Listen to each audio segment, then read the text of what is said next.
لقد صدق الله رسوله الرؤيا بالحق لتدخلن المسجد الحرام إن شاء الله آمنين محلقين رؤوسكم ومقصرين لا تخافون فعلم ما لم تعلموا فجعل من دون ذلك فتحا قريبا هو الذي أرسل رسوله بالهدى ودين الحق ليظهره على الدين كله وكفى بالله شهيدا صدق الله العظيم۔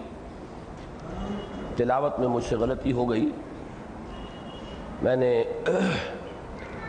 آخری رکوع کی جو پہلی آیت تھی وہ بھی تلاوت کی ہے، لیکن اصل میں ہمارا اس وقت کا مطالعہ جو ہے وہ اس آخری رکوع کی دوسری آیت سے اور اس کے بعد پھر تیسری آیت بھی اس میں شامل ہوگی۔ مجھے ابھی ایک احساس ہوا تھا کہ پچھلی 4 تراویح میں ہم نے قرآن مجید کی کل 20 آیات پڑھی ہیں، اور حقیقت یہ ہے کہ کل پیغام قرآن مجید کا ان 20 آیات میں بھی سامنے آ گیا۔ یہ پھر وہی بات ہے، متشابہن مثانیہ، صرف یہ ہے کہ الفاظ بدل رہے ہیں، اسلوب بدل رہے ہیں، انداز بدل رہے ہیں، ترتیب بدل رہی ہے، بات تو وہی ہے۔ اسی کو جس کو کہ کل ہم نے پورے 20 رکعتوں میں جو کچھ پڑھا تھا اس کا خلاصہ آج پھر ہمارے سامنے ان 20 آیات میں آ چکا ہے، یہی مضمون آگے بھی آئے گا۔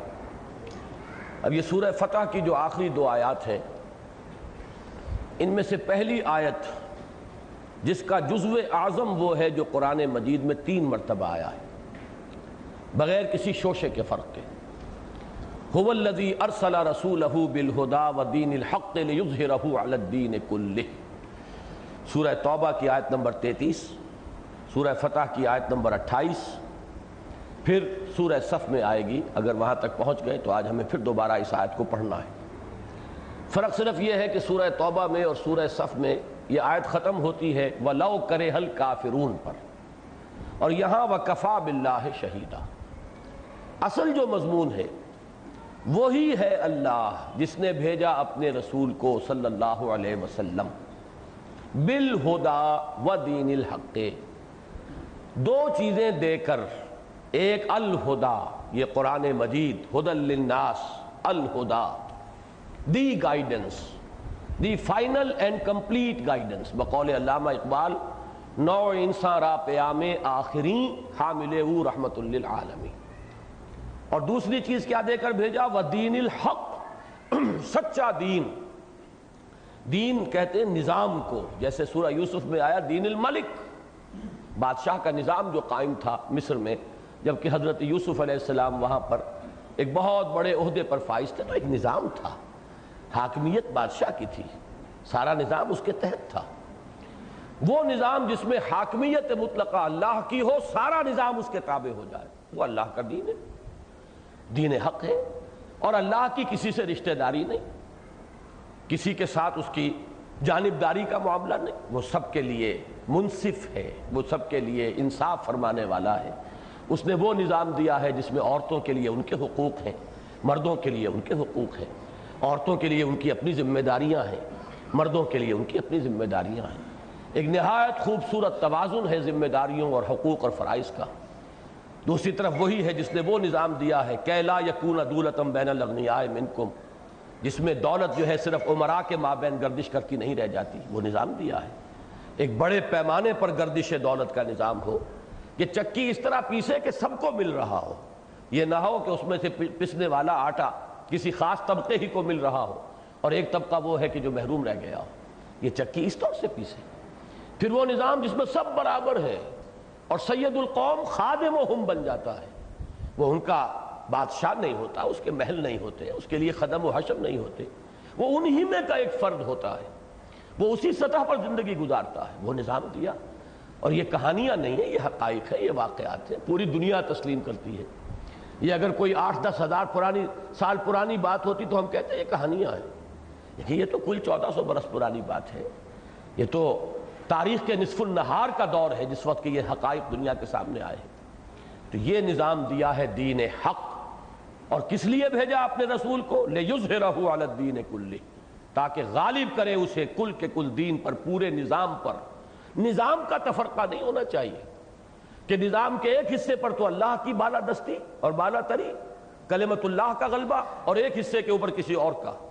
یہ ہے دین کا تفرقہ، یہ ہے نظام کا تفرقہ، تو اس پورے کے پورے نظام کے اوپر اللہ کے دین کی بالا دستی، بالا تری، کلمۃ اللہ ہی العلیٰ، وہی ہو جائے اونچا، اس کے لیے بھیجا ہے۔ وَكَفَى بِاللَّهِ شَهِيدًا، اور کافی ہے اللہ بطور گواہ، میرے نزدیک یہاں گواہ کے بجائے بطور مددگار، اس لیے کہ یہ لفظ اس معنی میں بھی آتا ہے۔ چنانچہ سورہ بقرہ کے تیسرے رکوع میں جب چیلنج کیا گیا کہ اگر تمہیں شک ہے اس قرآن کے بارے میں جو محمد پیش کر رہے ہیں، ان کنتم فی ریب مما نزلنا علی عبدنا فاتوا بسورۃ من مثلہ وادعوا شہداءکم من دون اللہ، اللہ کے سوا اپنے سارے مددگاروں کو بلا لو۔ تو یہاں لفظ مددگار کافی، اللہ کوئی ساتھ دے گا تو دے اپنے لیے، نہیں دے گا تو اپنی محرومی ہے اس کے، اللہ تعالیٰ کافی ہے۔ یہ ہو کر رہے گا، اللہ کی تائید سے ہوگا، اللہ کی مدد سے ہوگا۔ امتحان کے اندر جو ہے مبتلا ہو گئے ہیں لوگ، کوئی وہ لوگ ہیں جو پیش قدمی کر رہے ہیں، لبیک کہہ رہے ہیں، قبول کر رہے ہیں اور قربانیاں دے رہے ہیں، کچھ وہ ہیں جو رہ گئے ہیں، کھڑے رہ گئے ہیں، تماشا دیکھ رہے ہیں، کچھ لوگ منتظر ہیں کہ تیل دیکھو، تیل کی دھار دیکھو، ابھی دیکھو اونٹ کس کروٹ بیٹھتا ہے، پھر ہم طے کریں گے کس کا ساتھ دینا ہے۔ یہ متربصین ہیں، مترددین ہیں، یہ منافقین ہیں۔ لیکن یہ ہے کہ جن لوگوں نے اس میں پیش قدمی کی، آگے بڑھے، وہ حزب اللہ بن گئے۔ اب اس حزب اللہ کی آگے تعریف آ رہی ہے۔ محمد الرسول اللہ والذین معہ اشداء علی الکفار رحماء بینہم، اس کی دو ترکیبیں ہو سکتی ہیں۔ ایک تو یہ کہ محمد الرسول اللہ کو مکمل جملہ مانا جائے، محمد اللہ کے رسول ہیں، یہاں فل سٹاپ ہو جائے گا۔ والذین معہ، اب یہ مبتدا ہوگا اور وہ جو ان کے ساتھ ہیں اس کی خبر ہوگی۔ اشداء علی الکفار رحماء بینہم، وہ کفار کے حق میں بہت سخت ہیں اور آپس میں بہت مہربان ہیں۔ یا یہ کہ اس کو شامل کیجئے، اللہ کے رسول محمد اور جو ان کے ساتھ ہیں ان سب کی شان یہ ہے کہ وہ اہل ایمان کے حق میں بہت نرم اور کفار کے حق میں بہت سخت ہیں۔ گویا کہ مبتدا ہوگا محمد الرسول اللہ والذین معہ، یہاں تک ایک ہی مبتدا ہے، محمد موصوف اور رسول اللہ صفت، بہرحال دونوں سے فرق کوئی واقع نہیں ہوتا۔ اب یہاں گویا کہ کل جو ہم نے پڑھے تھے سورہ مائدہ میں جو اوصاف تھے، یحبہم ویحبونہ، اذلۃ علی المؤمنین عزۃ علی الکافرین یجاہدون فی اللہ ولا یخافون لومۃ لائم، وہ تمام اوصاف اب یہاں آ رہے ہیں۔ محمد الرسول اللہ والذین معہ، یہ حزب اللہ ہیں جس کے امیر ہیں اللہ کے رسول محمد اور جس میں شریک ہیں آپ کے وہ صحابہ کرام جانثار۔ ان کی کیا اوصاف ہیں؟ اشداء علی الکفار رحماء بینہم، یہ بہت سخت ہیں دشمنوں پر، کفار پر، اور آپس میں بہت مہربان۔ تراہم رکعا سجدا یبتغون فضلا من اللہ ورضوانا، تم دیکھو گے ان کو یا دیکھتے ہو تم انہیں رکوع کرتے ہوئے، سجدہ کرتے ہوئے، اپنے رب کے فضل کی تلاش میں، اپنے رب کے فضل کے لیے وہ سعی و جہد کر رہے ہیں، اس کے حصول کے لیے، اس کا مستحق بننے کے لیے، اور اس کی رضا کے متلاشی۔ نصب العین ان کا کیا ہے؟ اللہ کی رضا۔ سیماہم فی وجوہہم من اثر السجود، ان کی علامت ہے ان کے چہروں میں سجدوں کے آثار، سجدوں کے نشانات کہہ لیجئے، یا جو بھی ان کے آثار چہروں کے اندر پیدا ہو جاتے ہیں۔ چہرہ بتا دیتا ہے کون اللہ کا بندہ ہے اور کون فرعون ہے، کس کے دل میں خشیت الہی ہے، کون اللہ کے سامنے جھکنے والا ہے، جو حقیقی جھکاؤ ہے۔ ایک ہے کہ سجدوں پر سجدے اور رکعتوں کے ڈھیر، لیکن دل کے اندر جو ہے تکبر بھی ہے اور غرور بھی ہے، چاہے وہ علم کا ہے، چاہے تقویٰ کا ہے، چاہے کسی اور شے کا ہے، تو وہ سجدوں کے جو ہے سجدوں پہ سجدے اور رکعتوں کے ڈھیر تو ہو جائیں گے، لیکن ایک ہے وہ حقیقی سجدہ اور حقیقی رکوع، وہ جھکاؤ جو ہے اس کے آثار چہروں پر بھی آئیں گے۔ سیماہم فی وجوہہم من اثر السجود ذالک مثلہم فی التوراۃ، یہ ہے ان کی مثال جو تورات میں بیان ہوئی۔ ومثلہم فی الانجیل، اگر اس کو ساتھ جوڑ کر کیا جائے تو ترجمہ ہوگا یہی مثال تھی ان کی تورات میں، یہی مثال تھی ان کی انجیل میں۔ اگر علیحدہ کر دیا جائے تو یہ تو مثال تھی ان کی تورات میں، اور انجیل میں جو ان کی مثال تھی وہ یہ کہ کزرع اخرج شطأہ، جیسے کھیتی ہے جو نکالتی ہے اپنی سوئی، فآزرہ، آپ نے بیج ڈالا ہوا ہے، پھر یہ کہ کچھ پانی کا چھینٹا پڑ گیا ہے، اب اس کے بعد وہ چھوٹی چھوٹی سی بڑی ننھی سی وہ سوئیاں نکلتی ہیں، یہ ہے آغاز اس کھیتی کا۔ فآزرہ، پھر وہ اپنی کمر کو مضبوط کرتی ہے، فاستویٰ علی سوقہ، پھر اپنی نال پر کھڑی ہو جاتی ہے۔ اب وہ کھیتی لہلہا رہی ہے، کھڑی ہوئی ہے، اور ہوا کے جھونکے آ رہے ہیں، ان میں لہرا رہی ہے۔ یعجب الزراع لیغیظ بہم الکفار، خوش آتی ہے، بڑی اچھی لگتی ہے کاشتکار کو۔ اب یہاں کاشتکار کون ہے؟ نوٹ کیجئے، کون ہے باغبان؟ وہ ہے محمد الرسول اللہ۔ یہ کھیتی ہے صحابہ کرام کی جو اپج رہی ہے، اب یہ بڑھ رہی ہے، پروان چڑھ رہی ہے۔ یہ آیات جو ہے مدنی صورت کے ہیں، وہ آیات جو ہم نے پہلے پڑھی ہیں وہ مکی صورتیں تھیں۔ آج کے ہمارے حصے میں مکی صورتوں کا تو اتنا ہی حصہ تھا جو ہم پڑھ چکے پہلی 4 رکعتوں میں، باقی سب یہ مدنی صورتیں ہیں۔ اب اس میں تو وہ کھیتی اپج رہی ہے، لہرا رہی ہے۔ اب تو یہ کہ صلح حدیبیہ ہو چکی ہے، اس وقت کے یہ کیفیات ہیں۔ تو اب سب سے زیادہ خوش کون ہوگا؟ وہ باغبان جس نے خون پسینہ ایک کیا تھا مکے میں، ایک ایک پودا لگایا تھا، اس کی پھر آبیاری کی تھی، اس کی تربیت کی تھی، اس کا تزکیہ کیا تھا، اس کو سنوارا تھا، بنایا تھا، اس کے اندر وہ اوصاف پیدا کیے تھے جیسے کہ کسی باغبان کو اپنے باغ کا ایک ایک پودا جو ہے نہایت عزیز ہوتا ہے، اور پودا جب پھل دے رہا ہو تو سب سے زیادہ خوشی اسی کو ہوگی۔ یعجب الزراع لیغیظ بہم الکفار، تاکہ اس سے دل جلیں یا دل جلائے کفار کے، وہ کہ جو مخالف ہیں، معاند ہیں۔ ظاہر بات ہے یہ کھیتی اپجے گی تو ان کے دل جلیں گے۔ اور یہیں سے ایک نقطہ میں نکالتا ہوں جو یقیناً یہاں پر ایک مفہوم ہے جو مقدر ہے کہ صحابہ کرام کی کھیتی سے جس کا دل جلتا ہو وہ مسلمان نہیں ہے، وہ کفار میں ہے، لاکھ وہ دعویٰ کرے اسلام کا۔ یہ ایک پیمانہ ہے۔ اگر تو محمد الرسول اللہ والذین معہ ان سے محبت ہے، ان کے ساتھ عقیدت ہے، ان کی عظمت دلوں میں ہے، ان کے ساتھ ایک دلی محبت کا رشتہ ہے، تو آپ ان میں سے ہیں، ورنہ پھر آپ ان میں سے ہوں گے جن کے دل جل رہے تھے۔ آج بھی اگر صحابہ کرام کی طرف سے وہ اصل قوت حضور کی جو دست و بازو بنے، اعوان و انصار بنے محمد الرسول اللہ کے، ظاہر بات ہے وہ 3-4 آدمی نہیں ہو سکتے۔ 3-4 آدمی تو موسیٰ کے پاس بھی موجود تھے، پھر کیوں وہ جنگ نہ ہوئی؟ کیوں دین کا غلبہ نہ ہوا؟ اس لیے کہ کثیر تعداد میں لوگ درکار ہیں دین کے غلبے کے لیے۔ 2-4 آدمیوں کی بات نہیں، وہاں تو 2 رسول تھے، موسیٰ بھی اور ہارون بھی، اور کم سے کم 2 افراد تو اور موجود تھے۔ قرآن مجید کی شہادت ہے جنہوں نے لوگوں کو سمجھانے کی کوشش کی کہ وہ اللہ کا حکم مانو، رسول کا حکم مانو، اور جان ہتھیلی پر رکھو، میدان میں آ جاؤ۔ قوم نے انکار کر دیا تو معاملہ وہی رک گیا۔ لہذا یہ نقطہ بہت اہم ہے۔ یعجب الزراع لیغیظ بہم الکفار، وعد اللہ الذین آمنوا وعملوا الصالحات منہم مغفرۃ واجرا عظیما۔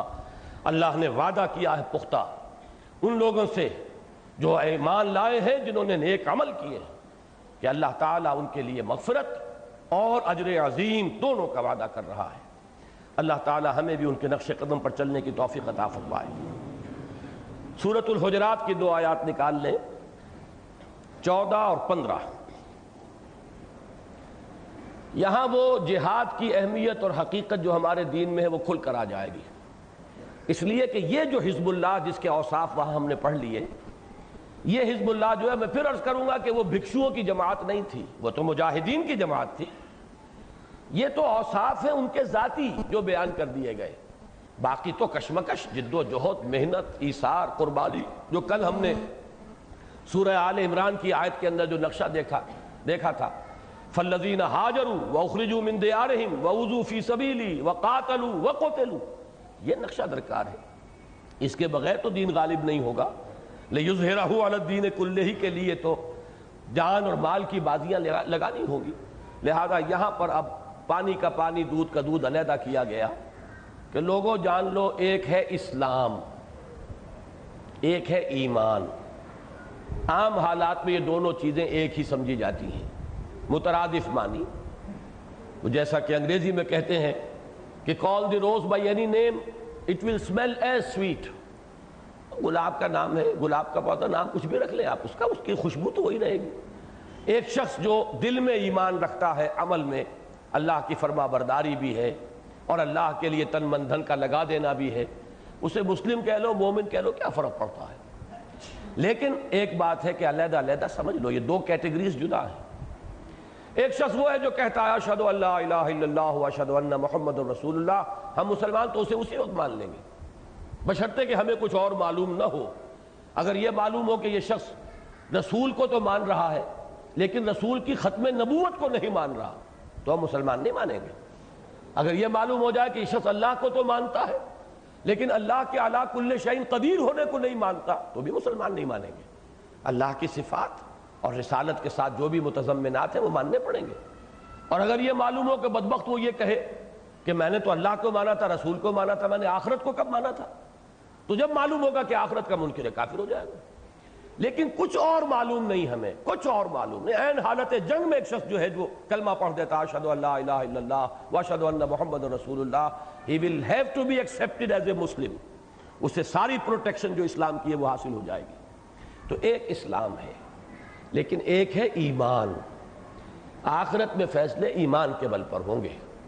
تو لوگوں اگر کوالیفائی کرنا چاہتے ہیں اس لفظ ایمان کے لیے کہ اللہ مانے کہ ہاں یہ میرا بندہ مومن ہے، تو اس کی کیا شرائط ہے اس کو سمجھ لو. تو یہ دو آیتیں اس مضمون پر قرآن مجید کا ذروۂ سنام ہے. ظاہر بات ہے جب میں سلیکشن کر رہا ہوں تو میں نے تو جو اہم ترین آیات ہیں انہی کا سلیکشن کیا ہے. فرمایا قالت الاعراب آمنا، یہ بدو کہتے ہیں ہم ایمان لے آئے. یہ بدو میں نے کہا ہے یہاں الاعراب میں جو الف لام ہے یہ معہود ذہنی کا ماننا پڑے گا، تمام نہیں. سورہ توبہ میں ہے بدوؤں میں بڑے صاحب ایمان لوگ بھی موجود تھے، مومن صادق بھی تھے. لیکن خاص طور پر فتح کے بعد جو کیفیت ہوئی ہے یدخلون فی دین اللہ افواجا، جب وہ نقشہ پیدا ہوا ہے تو پھر جو صورت پیدا ہوئی ہے ان میں بہت بڑی تعداد ایسے لوگوں کی تھی کہ ایمان ابھی دل میں نہیں اترا لیکن انہوں نے سبمیشن اختیار کر لی، سرنڈر کر دیا، اطاعت قبول کر لی، مسلمان ہو گئے. تو یہ بدو کہتے ہیں ہم ایمان لے آئے. قل لم تؤمنوا، کہہ دیجئے تم ہرگز ایمان نہیں لائے ہو.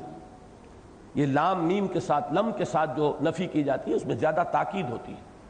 ما آمنتم بھی کہا جا سکتا تھا لیکن یہ کہ لم تؤمنوا، تم ہرگز ایمان نہیں لائے ہو. ولکن قولوا اسلمنا، بلکہ یوں کہو کہ ہم اسلام لے آئے ہیں. یا لفظی ترجمہ ہوگا ہم نے اطاعت قبول کر لی ہے.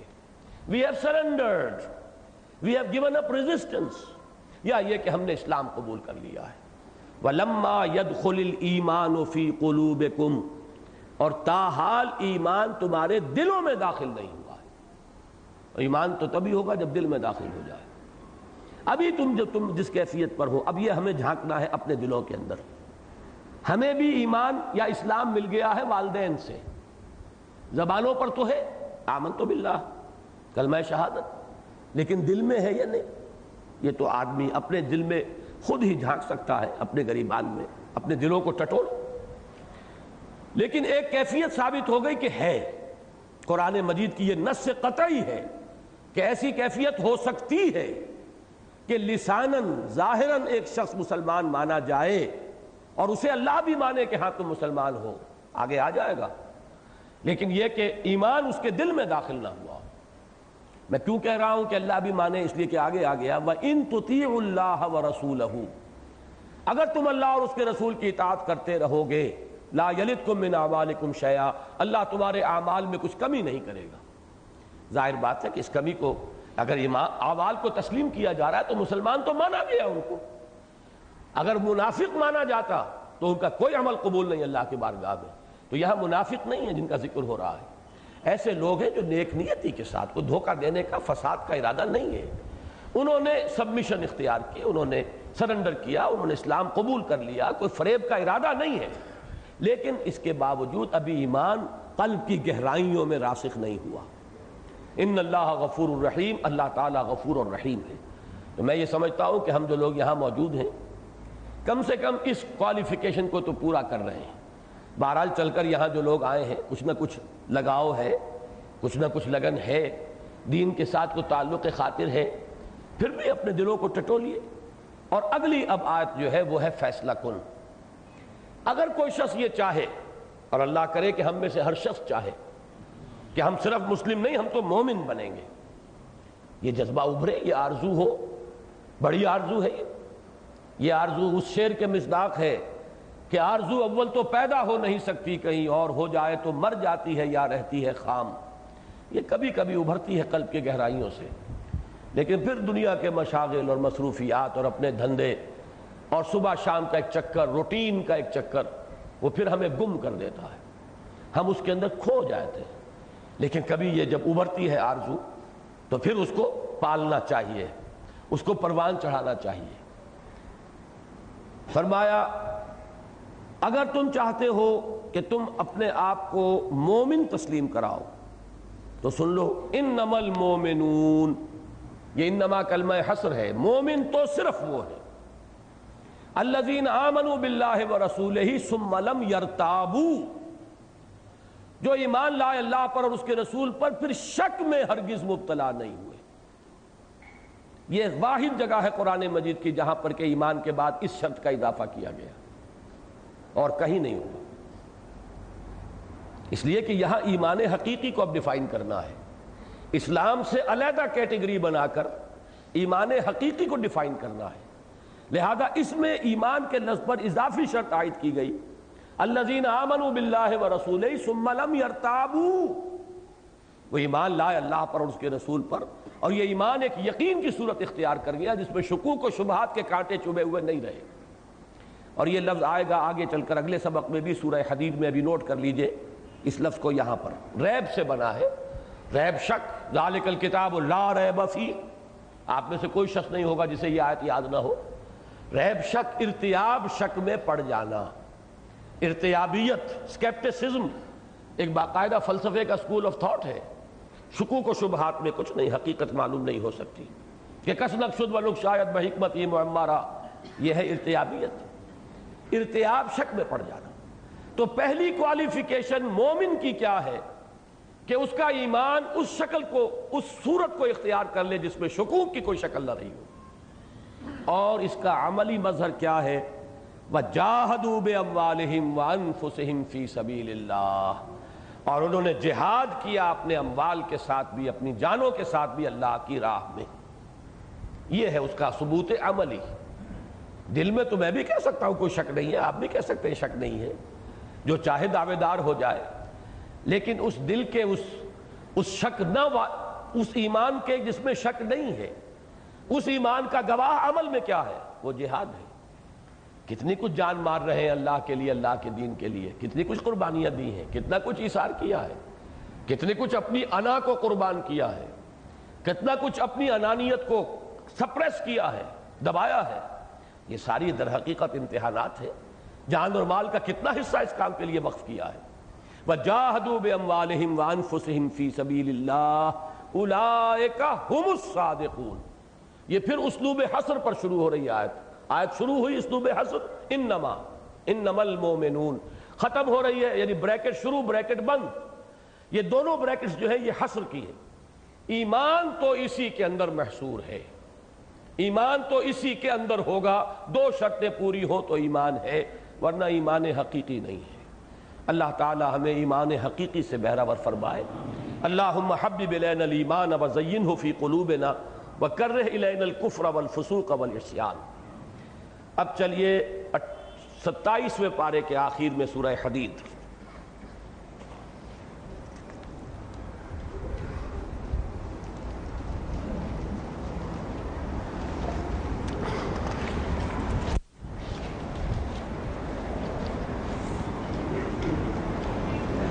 ساتویں آیت سے، اعوذ باللہ من الشیطان الرجیم، بسم اللہ الرحمن الرحیم، آمنوا باللہ ورسولہ،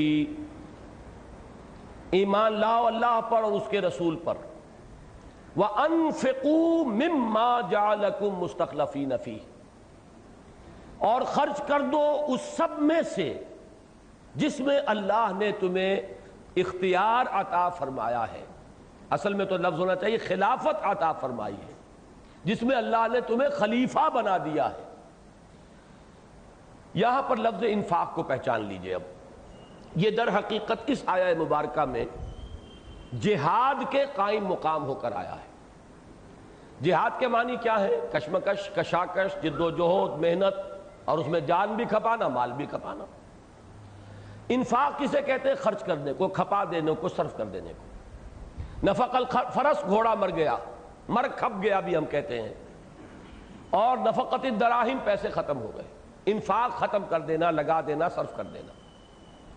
جو کچھ ہم نے تمہیں دیا ہے، اب دیکھیے اس قدر جامع الفاظ ہیں یہ، مجھے اللہ نے ایک ذہن دیا ہے، صلاحیت دی ہے، مجھے اللہ نے ایک جسم دیا ہے، اس میں توانائی دی ہے، مجھے اللہ نے ایک عمر دی ہے جس میں مہلت ہے عمل کی، ایک خاص عمر کا دور ہے، جوانی کا دور ہے جس میں خصوصی قوتیں ہوتی ہیں۔ مجھے اللہ تعالیٰ نے کچھ مال دیا ہے، مجھے اللہ تعالیٰ نے کچھ اولاد دی ہے، جو جو کچھ دیا ہے اس میں گویا کہ اللہ نے مجھے خلافت عطا فرمائی ہے، مجھے اختیار دے دیا ہے کہ چاہے خرچ کرو ادھر، چاہے خرچ کرو ادھر، چاہے لگا دو دنیا کے لیے مزید کمانے کے لیے، چاہے لگا دو ہمارے لیے اور آخرت بنانے کے لیے۔ جو آیت ہم نے کل پڑھی تھی، ان اللہ اشتری من المؤمنین انفسهم واموالهم بان لهم الجنہ، ایک راستہ یہ ہے، ایمان کا راستہ یہ ہے کہ یہ سب کچھ دیا گیا کہ لگا دو، جان دی ہوئی اسی کی تھی، حق تو یہ ہے کہ حق ادا نہ ہوا، سب کچھ لگا دو۔ اب مال کا لگانا یہ ہے انفاق مال، جان کا کھپانا یہ ہے انفاق نفس، یہ بھی تو اپنی قوت خرچ کر رہے ہیں آپ، وہی وقت ہے آپ کا اور وہی قوت و صلاحیت ہے جسے آپ پیسہ بناتے ہیں۔ ایک ڈاکٹر بیٹھ کر پیسہ بنا رہا ہے 1 گھنٹے کے اندر، آپ گن لیجئے وہ اتنا ہی پیسہ خرچ کر دے یا 1 گھنٹہ دے دے، مساوی ہے۔ یہ تمام کموڈیٹیز جو ہیں انٹر کنورٹیبل ہے، صلاحیتیں، قوتیں، اوقات اور پیسہ، لہذا انفاق کو صرف پیسے تک نہ سمجھیے، جان کا کھپانا، مال کا کھپانا، یا تو کہہ دیں جان کھپانی مال کھپانی، یہ تو ہو گیا انفاق، اور یا جان اور مال کے ساتھ جہاد کرنا، یہ وہ اصطلاح ہو گئی۔ تو سورہ حجرات کی آیت نمبر 15 اور سورہ حدید کی آیت نمبر 7 یہ بالکل ہم مانی ہے، اصطلاح کا فرق ہے۔ وہاں فرمایا تھا مومن صرف وہ ہے جو ایمان لائے اللہ پر، اس کے رسول پر، پھر شک میں نہیں پڑے۔ یہاں فرمایا آمنوا باللہ ورسولہ، وہاں فرمایا وجاہدوا باموالہم وانفسہم فی سبیل اللہ، یہاں فرمایا وانفقوا مما جعلکم مستخلفین فیہ۔ 2 تقاضے ہیں، کامیابی کے 2 شرائط ہیں۔ فرمایا فالذین آمنوا منکم وانفقوا لہم اجر کبیر، تو جو تم میں سے یہ 2 تقاضے پورے کر دیں، ایمان بھی لے آئیں، کھپا بھی دیں، خرچ بھی کر دیں، جان بھی مال بھی، ان کے لیے بہت بڑا اجر ہے۔ اب اس کے بعد 2 آیتوں میں ڈانٹ پلائی ہے، تمہیں کیا ہو گیا ہے؟ تم ایمان کا دعویٰ کر رہے ہو، محبت رسول اور محبت خداوندی کے دعوے ہیں، بڑے بلند بانگ۔ کبھی آپ نعتیں سنیے تو معلوم ہوتا ہے کہ نعت پڑھنے والا یا نعت کہنے والا کیا اس کی کیفیت ہوگی، اس کا تو شاید ایک ایک لمحہ جو ہے اور ایک ایک وقت جو ہے، اس کا منٹ جو ہے وہ خرچ ہو رہا ہوگا اللہ کے دین کے لیے، لیکن نظر آئے گا کہ یہ سب قول ہی قول ہے۔ قولہم بافواہہم، یہ زبان کا جھاگ ہے، صرف منہ کا جھاگ ہے، کچھ بھی نہیں، حقیقت جو ہے اس کے اندر وجود ہی نہیں۔ اور یہ جو فن بن گیا، اس میں مقابلے ہوتے ہیں، مبالغہ آرائی کے مقابلے ہو رہے ہیں، کون اس کے اندر آگے بڑھتا ہے۔ یہ در حقیقت سب ہم اپنے جھوٹی تسکین اپنے آپ کو دینے کے لیے ہم نے مختلف صورتیں ایجاد کر لی ہیں۔ اصل اللہ کا دعویٰ ہے اور پھر تمہارا یہ طرز عمل، اور یہ ڈانٹ کن کو پلائی جا رہی ہے؟ بہرحال جو بھی تھے مسلمان اس کے مخاطب، وہ دور نبوی کے مسلمان ہیں، مخاطب اولین تو وہی ہیں۔ اگرچہ یہ صحیح ہے کہ ابو بکر اس کے مخاطب نہیں ہے، عمر مخاطب نہیں ہے، عثمان نہیں ہے، علی نہیں ہے، طلحہ نہیں ہے، زبیر نہیں ہے، لیکن کچھ لوگ تو تھے نا جن کے جوش جہاد میں کچھ کمی محسوس ہو رہی تھی، جن کے جذبہ انفاق کے اندر کچھ کمی کا احساس ہو رہا تھا، جس پر یہ ڈانٹ پلائی گئی۔ بہرحال کچھ لوگ تھے، اور ان میں سے ایک ایک شخص ہمارے اس وقت کے حال سے 1000 گنا بہتر، اللہ یہ کہ منافق ہی ہو، اس کو چھوڑ دیجئے، ورنہ یہ کہ جو بھی ہے اس کو ہمارے تو ضعیف سے ضعیف ایمان والے والا جو ہوگا اس وقت کا شخص، وہ ہمارے اعلیٰ سے اعلیٰ ایمان والے سے کتنا اونچا ہے، ان سے کہا جا رہا ہے۔ تو اب اپنے اوپر ذرا قیاس کر لیجئے، کتاب دیگراں چہ رسد، ہمارا معاملہ کیا ہوگا؟ وَمَا لَكُمْ لَا تُؤْمِنُونَ بِاللَّهِ، تمہیں کیا ہو گیا ہے، اللہ پر ایمان کیوں نہیں رکھتے؟ وَالرَّسُولُ يَدْعُوكُمْ لِتُؤْمِنُوا بِرَبِّكُمْ، حالانکہ رسول تمہیں بلا رہے ہیں، پکار رہے ہیں کہ ایمان رکھو، اعتماد کرو، توکل کرو اپنے رب پر۔ وَقَدْ أَخَذَ مِيثَاقَكُمْ إِن كُنتُم مُؤْمِنِينَ، اور اگر تم حقیقتاً مومن ہو تو اللہ تم سے عہد لے چکا، قول و قرار تو ہو چکا، یہ جان تمہاری ہے ہی نہیں، یہ مال تمہارا ہے ہی نہیں۔ ان اللہ اشترى من المؤمنین انفسهم واموالهم بان لهم الجنہ، اگر تم مومن ہو تو سوچو کہ تم تو دے چکے، گویا کہ تم تو ہاتھ دھو چکے اپنے آپ سے اور واش کر چکے اپنے ہینڈز، اپنے ہاتھ جو ہے تم نے گویا کہ یہاں پر توڑوا دیے، دے چکے ہو اللہ کو قول و قرار اگر تم مومن ہو۔ اس کے بعد رہنمائی بھی کر دی کہ اگر کہیں ایمان کی کوئی کمزوری محسوس ہو رہی ہے تو کدھر رجوع کریں، کہاں جائیں، کہاں سے وہ ایمان کے استحکام اور ایمان کی تقویت کا سامان فراہم کریں، یہ جن سے نایاب کس دکان سے ملتی ہے، اس کی بھی نشاندہی کروا دی۔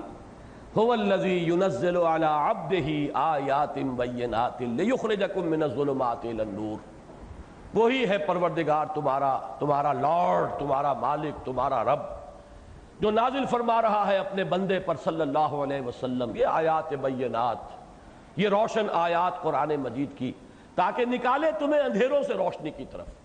کوئی نہ کوئی اندھیرا اندر ہے، کوئی فکری اندھیرا ہے، کوئی جذباتی اندھیرا ہے، کوئی ایموشنل اندھیرا ہے، کوئی شہوت کا کوئی غلبہ ہے، یا حب مال کا کوئی سایہ پڑ گیا ہے، حب دنیا کا کوئی اندھیرا ہے جس نے تمہارے دل کو اپنے لپیٹ میں لے لیا۔ کوئی نہ کوئی اندھیرا ہے، کوئی فکری اندھیرا، کوئی عقیدے کا اندھیرا، کوئی شرک کا، الحاد کا، مادہ پرستی کا اندھیرا۔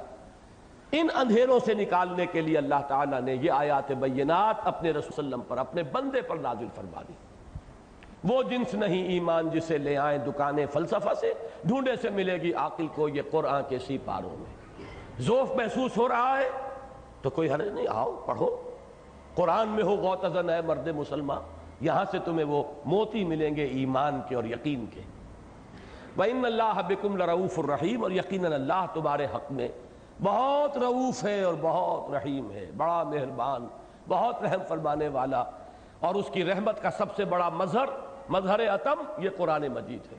الرحمن علم القرآن۔ اب دو آیتیں آئیں گی دوسرے اعتبار سے، دو چیزیں تھیں نا، ایمان لا اور کھپا دو۔ اب کیوں ایمان نہیں لا رہے، کیوں ایمان کا تقاضا پورا نہیں کر رہے؟ ایمان میں کمزوری محسوس ہو رہی ہے تو جاؤ قرآن مجید کی طرف رجوع کرو۔ اور پھر کیوں خرچ نہیں کر رہے؟ وَمَا لَكُمْ أَلَّا تُنْفِقُوا فِي سَبِيلِ اللَّهِ، تمہیں کیا ہو گیا ہے، کیوں خرچ نہیں کرتے اللہ کی راہ میں؟ اور یہ خرچ پھر ذہن میں رکھیے، جان اور مال دونوں کو، انفاق مال اور بذل نفس۔ بذل کے معنی بھی خرچ کرنا، بذل نفس، اپنے نفس کو لگانا، کھپانا، انویسٹ کرنا۔ کیوں نہیں کر رہے، کیا وجہ ہے، کیوں یہ طبیعت میں ہچکچاہٹ ہے؟ وَمَا لَكُمْ أَلَّا تُنْفِقُوا فِي سَبِيلِ اللَّهِ وَلِلَّهِ مِيرَاثُ السَّمَاوَاتِ وَالْأَرْضِ، حالانکہ آسمانوں اور زمین کی وراثت بالآخر تو اللہ ہی کے لیے ہے۔ یہ عارضی تمہارے ہاتھ میں ہے نا، آج کچھ تمہارے پاس ہے، کل تمہارے کسی جانشین کے پاس ہوگا، پرسوں ہو سکتا ہے کسی اور کے پاس ہو۔ یہ تو چینجنگ ہینڈز والا مسئلہ ہے، بالآخر کس کے لیے رہ جائے گا؟ صرف اللہ کے لیے۔ وارث حقیقی الوارث وہی تو ہے نا۔ تو فرمایا للہ میراث السماوات والارض لا یستوی منکم، اب اس میں خاص اشارہ کر دیا، اگر حالات نامساعد ہے، اگر غلبہ ہے باطل کا، جان اور مال کے لیے بڑے اندیشے ہیں، تو یہ تو تمہارے لیے، یہ تو گویا کہ یہ تو چلتی ہے تمہیں اونچا اڑانے کے لیے۔ تندی باد مخالف سے نہ گھبرا ہے عقاب۔ یہ حالات تو ایسے کہ ان میں محنت کرو گے تو دوہرا اجر ملے گا اللہ کے ہاں۔ آسان حالات ہوں، مساعد حالات ہوں، موافق حالات ہوں، تو تمہاری اس محنت کی قیمت کم رہ جائے گی۔ یہ تو گویا کہ اپنی اس نفس کی، اپنی ان قوتوں اور صلاحیتوں کی، اپنی اس جہاد اور جد و جہد کی میکسیمم قیمت اللہ سے لینے کا موقع تمہیں ملا ہے، اگر حالات جو ہیں وہ دین کی مغلوبیت کے ہیں، دین غالب ہو جائے، پھر بھی اس کے لیے جو بھی کوئی نیک کام کرے گا اللہ جو ہے اس کا حق نہیں مارے گا، لیکن پھر وہ قدر و قیمت تو نہیں رہے گی۔ ابھی سمجھیے مارکیٹ میں یہ ہے، مارکیٹ اونچی ہے اس وقت لو اپنی قیمت وصول کرو۔ لا یستوی منکم من انفق من قبل الفتح وقاتل، برابر نہیں ہے تم میں سے وہ جنہوں نے خرچ کیا تھا فتح سے پہلے اور قتال کیا۔ اب دیکھیے یہاں پہ انفاق کے ساتھ قتال کو نتھی کر کے لے آئے۔ بذل نفس کی بلند ترین صورت کیا ہے؟ قتال۔ ایک تو یہ کہ آپ اپنی صلاحیت، توانائی، قوتیں لگا رہے ہیں، ایک یہ کہ سموچی جان ایک ہی وقت میں دے کر فارغ ہوئے، چھٹی ہوئی، سرخرو ہوئے، یہ قتال ہے۔ تو لا یستوی منکم، تم میں سے وہ برابر نہیں ہے جنہوں نے کہ فتح سے پہلے انفاق کیا تھا اور قتال کیا تھا، اولئک اعظم درجۃ من الذین انفقوا من بعد وقاتلوا، وہ بہت بلند ہیں، بہت بلند مرتبت ہیں درجے میں ان لوگوں سے جنہوں نے قتال کیا اور انفاق کیا بعد میں۔ وَكُلًّا وَعَدَ اللَّهُ الْحُسْنَى، ویسے اللہ کا سب سے وعدہ بہت عمدہ ہے، جس وقت میں کوئی کرے بہت اچھا اجر دے گا اللہ، خلوص سے کر رہا ہو، اخلاص سے کر رہا ہو، لیکن یہ کہ حالات کے فرق کی وجہ سے قیمتوں کا فرق جو ہے اور اجر و ثواب کا درجہ جو ہے وہ متفاوت ہو جائے گا۔ واللہ بما تعملون خبیر، اور جو کچھ تم کر رہے ہو اللہ اسے دیکھ رہا ہے۔ من ذا الذی یقرض اللہ قرضا حسنا فیضاعفہ لہ ولہ اجر کریم، یہ اب دوسری آیت آ گئی اسی مضمون پر۔ کون ہے تم میں سے، یہ بڑا چیلنجنگ انداز ہے، کون، مجھے تو غالب کا ہمیشہ وہ شعر یاد آ جاتا ہے کہ کون ہوتا ہے حریف میں مرد افغن عشق، ہے مقرر لب ساقی پہ صلاح میرے بعد۔ اب کون ہے جو میدان میں آئے، کون ہے جو اللہ کو قرض حسنہ دینے کے لیے تیار ہو، جس میں اتنا بلبوتا ہو، اتنا اعتماد ہو اللہ پر، اتنا اللہ کا یقین ہو کہ وہ اس کو قرض حسنہ دے، اپنا مال اس کے لیے دے، کھپائے لگائے۔ من ذا الذی یقرض اللہ قرضا حسنا فیضاعفہ لہ، تو اللہ اس کو بڑھاتا رہے، دگنا کرے اس کے لیے، وَلَهُ أَجْرٌ کریم، اور اس کے لیے ہے بہت باعزت اجر۔ یوم تری المؤمنین والمؤمنات، اس اجر کریم کے ظاہر ہونے کا وقت کون سا ہوگا؟ یہ یوم جو ہے یہ منصوب ہے ظرفیت کی بنیاد پر۔ کب ملے گا یہ اجر؟ جب تم دیکھو گے اس دن، جس دن کہ تم دیکھو گے مومن مردوں اور مومن عورتوں کو، یسعی نورہم بین ایدیہم وبایمانہم، ان کا نور دوڑتا ہوا ہوگا ان کے سامنے اور داہنی طرف۔ یہ میدان حشر کا کوئی مرحلہ ہے جسے ہم پل صراط سے تعبیر کرتے ہیں، اور یہ نقشہ سورہ حدید میں بھی ہے، یہ نقشہ پھر سورہ تحریم میں بھی آتا ہے جو اس سلسلے کی آخری صورت ہے۔ مدنی صورتیں یہ 10 آئی ہیں، پہلی یہ ہے اور 10ویں ہے سورہ تحریم، اس میں بھی ہے یوم لا یخزی اللہ النبی والذین آمنوا معہ نورہم یسعی بین ایدیہم وبایمانہم۔ اس کا جو بھی مطلب سمجھ میں آیا ہے وہ میں عرض کر رہا ہوں، ویسے تو یہ آیات متشابہات میں سے ہے، اس وقت کا نقشہ ہم اس وقت سمجھ نہیں سکتے، لیکن محسوس ہوتا ہے کہ یہ ایمان حقیقی جو ہے اس کا محل یہ قلب ہے، اس قلب سے وہ روشنی پھوٹے گی قیامت کے دن، وہ نور، اور اعمال صالحہ کا کمانے والا یہ داہنا ہاتھ ہے۔ جو بھی نیک اعمال کمائے ہیں اس کی کوئی نیکی ہے جو ہمارے اندر جذب ہو رہی ہے، ہمارے باطن میں اس وقت وہ ظاہر نہیں ہو رہی، قیامت میں ظاہر ہو جائے گی۔ ایمان نور ہے، جیسا کہ ہم نے کل پڑھا، اللہ نور السماوات والارض مثل نورہ کمشکاۃ فیہا مصباح، وہ نور ہے لیکن اس وقت وہ نور ظاہر نہیں ہو رہا۔ قیامت میں اس وقت اس مرحلے پر ایسا ہوگا کہ جن کے پاس وہ ایمان ہے ان کا نور آگے کی طرف، اور جو اعمال صالحہ ہیں ان کا نور داہنی طرف، آگے آگے۔ اور یہ پل صراط کا کوئی مرحلہ ہے جسے ہم پل صراط کہتے ہیں، جس پر سے گزارا جائے گا تمام ان لوگوں کو جو دنیا میں مسلمان شمار ہوتے تھے، جن میں گڑبڑ تھے، مومن صادق بھی اور منافق بھی ملے جلے تھے دنیا میں۔ یہاں اب چھلنی لگانی ہے کہ مومن صادق جو ہے وہ نکل جائے، اور جو وہ منافق ہیں ٹھوکریں کھا کر گرے اور جہنم کے اندر ان کا جو ہے وہ انجام ہو۔ یہ نقشہ ہے جس دن کہ تم دیکھو گے مومن مردوں اور مومن عورتوں کو دوڑتا ہوا ہوگا ان کا نور ان کے آگے اور ان کے داہنی طرف۔ بشراکم الیوم جنات تجری من تحتہا الانہار، کہہ دیا جائے گا اس دن، بشارت دی جائے گی، کہا جائے گا آج تمہارے لیے بشارت ہے ان باغات کی جن کے دامن میں ندیاں بہتی ہیں، خالدین فیہا، اس میں تم ہمیشہ ہمیش رہو گے۔ ذالک ھو الفوز العظیم، یہی ہے بہت بڑی کامیابی۔ اب وہ جو چھلنی لگانی مقصود ہے اس کا دوسرا پہلو، آپ چھلنے لگاتے ہیں نا کہ 1 انچ اوپر کی بجری جو ہے وہ اوپر رہ جائے گی اور چھوٹی نیچے نکل جائے گی، یہ چھلنی ہے وہ پل صراط کی۔ جن کے پاس وہ ایمان کی اور اعمال صالحہ کی روشنی ہے وہ اس گپ اندھیرے میں راستہ دیکھتے ہوئے گزر جائیں گے، اور جن کے پاس نہیں، یہ ٹھوکریں کھاتے ہوئے گر کے رہ جائیں گے۔ البتہ پکاریں گے ذرا اپنے ان مسلمان اہل ایمان ساتھیوں کو جو دنیا میں تو ساتھ ہی تھے۔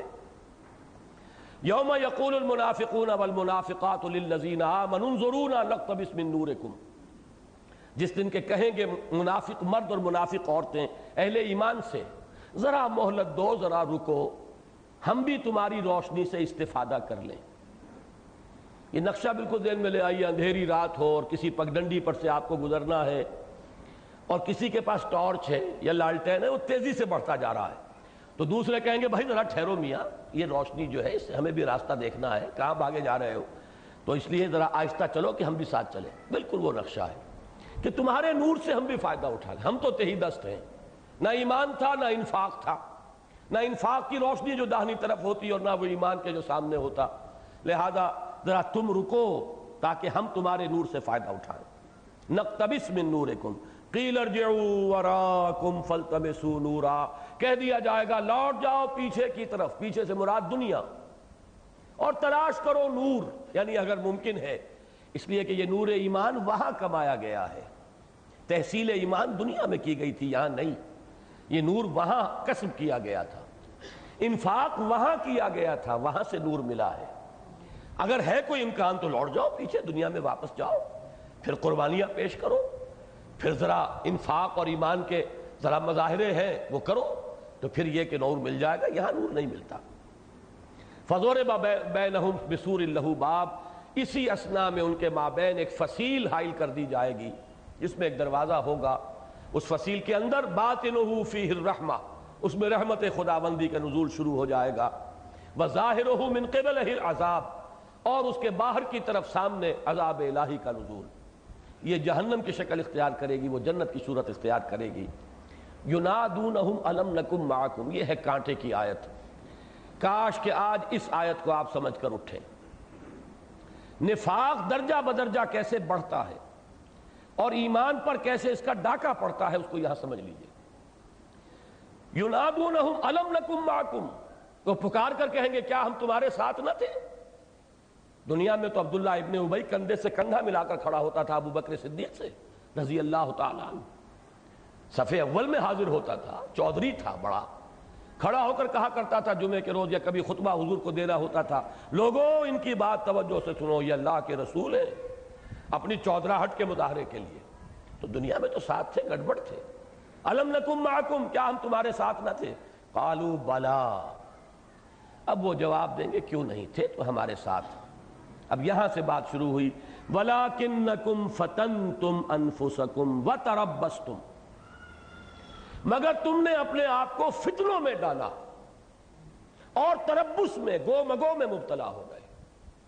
ان دو الفاظ کو سمجھنے کے لیے کل کی آیت سورہ توبہ کی 24ویں نمبر آیت جو کل ہم پڑھ چکے ہیں، قُلْ إِنْ كَانَ آبَاؤُكُمْ وَأَبْنَاؤُكُمْ وَإِخْوَانُكُمْ وَأَزْوَاجُكُمْ وَعَشِيرَتُكُمْ وَأَمْوَالٌ اقْتَرَفْتُمُوهَا وَتِجَارَةٌ تَخْشَوْنَ كَسَادَهَا وَمَسَاكِنُ تَرْضَوْنَهَا أَحَبَّ إِلَيْكُم مِّنَ اللَّهِ وَرَسُولِهِ وَجِهَادٍ فِي سَبِيلِهِ فَتَرَبَّصُوا، میں نے کہا تھا تربص کے لفظ کو نوٹ کیجئے، وہ تربص کا لفظ یہاں آ گیا۔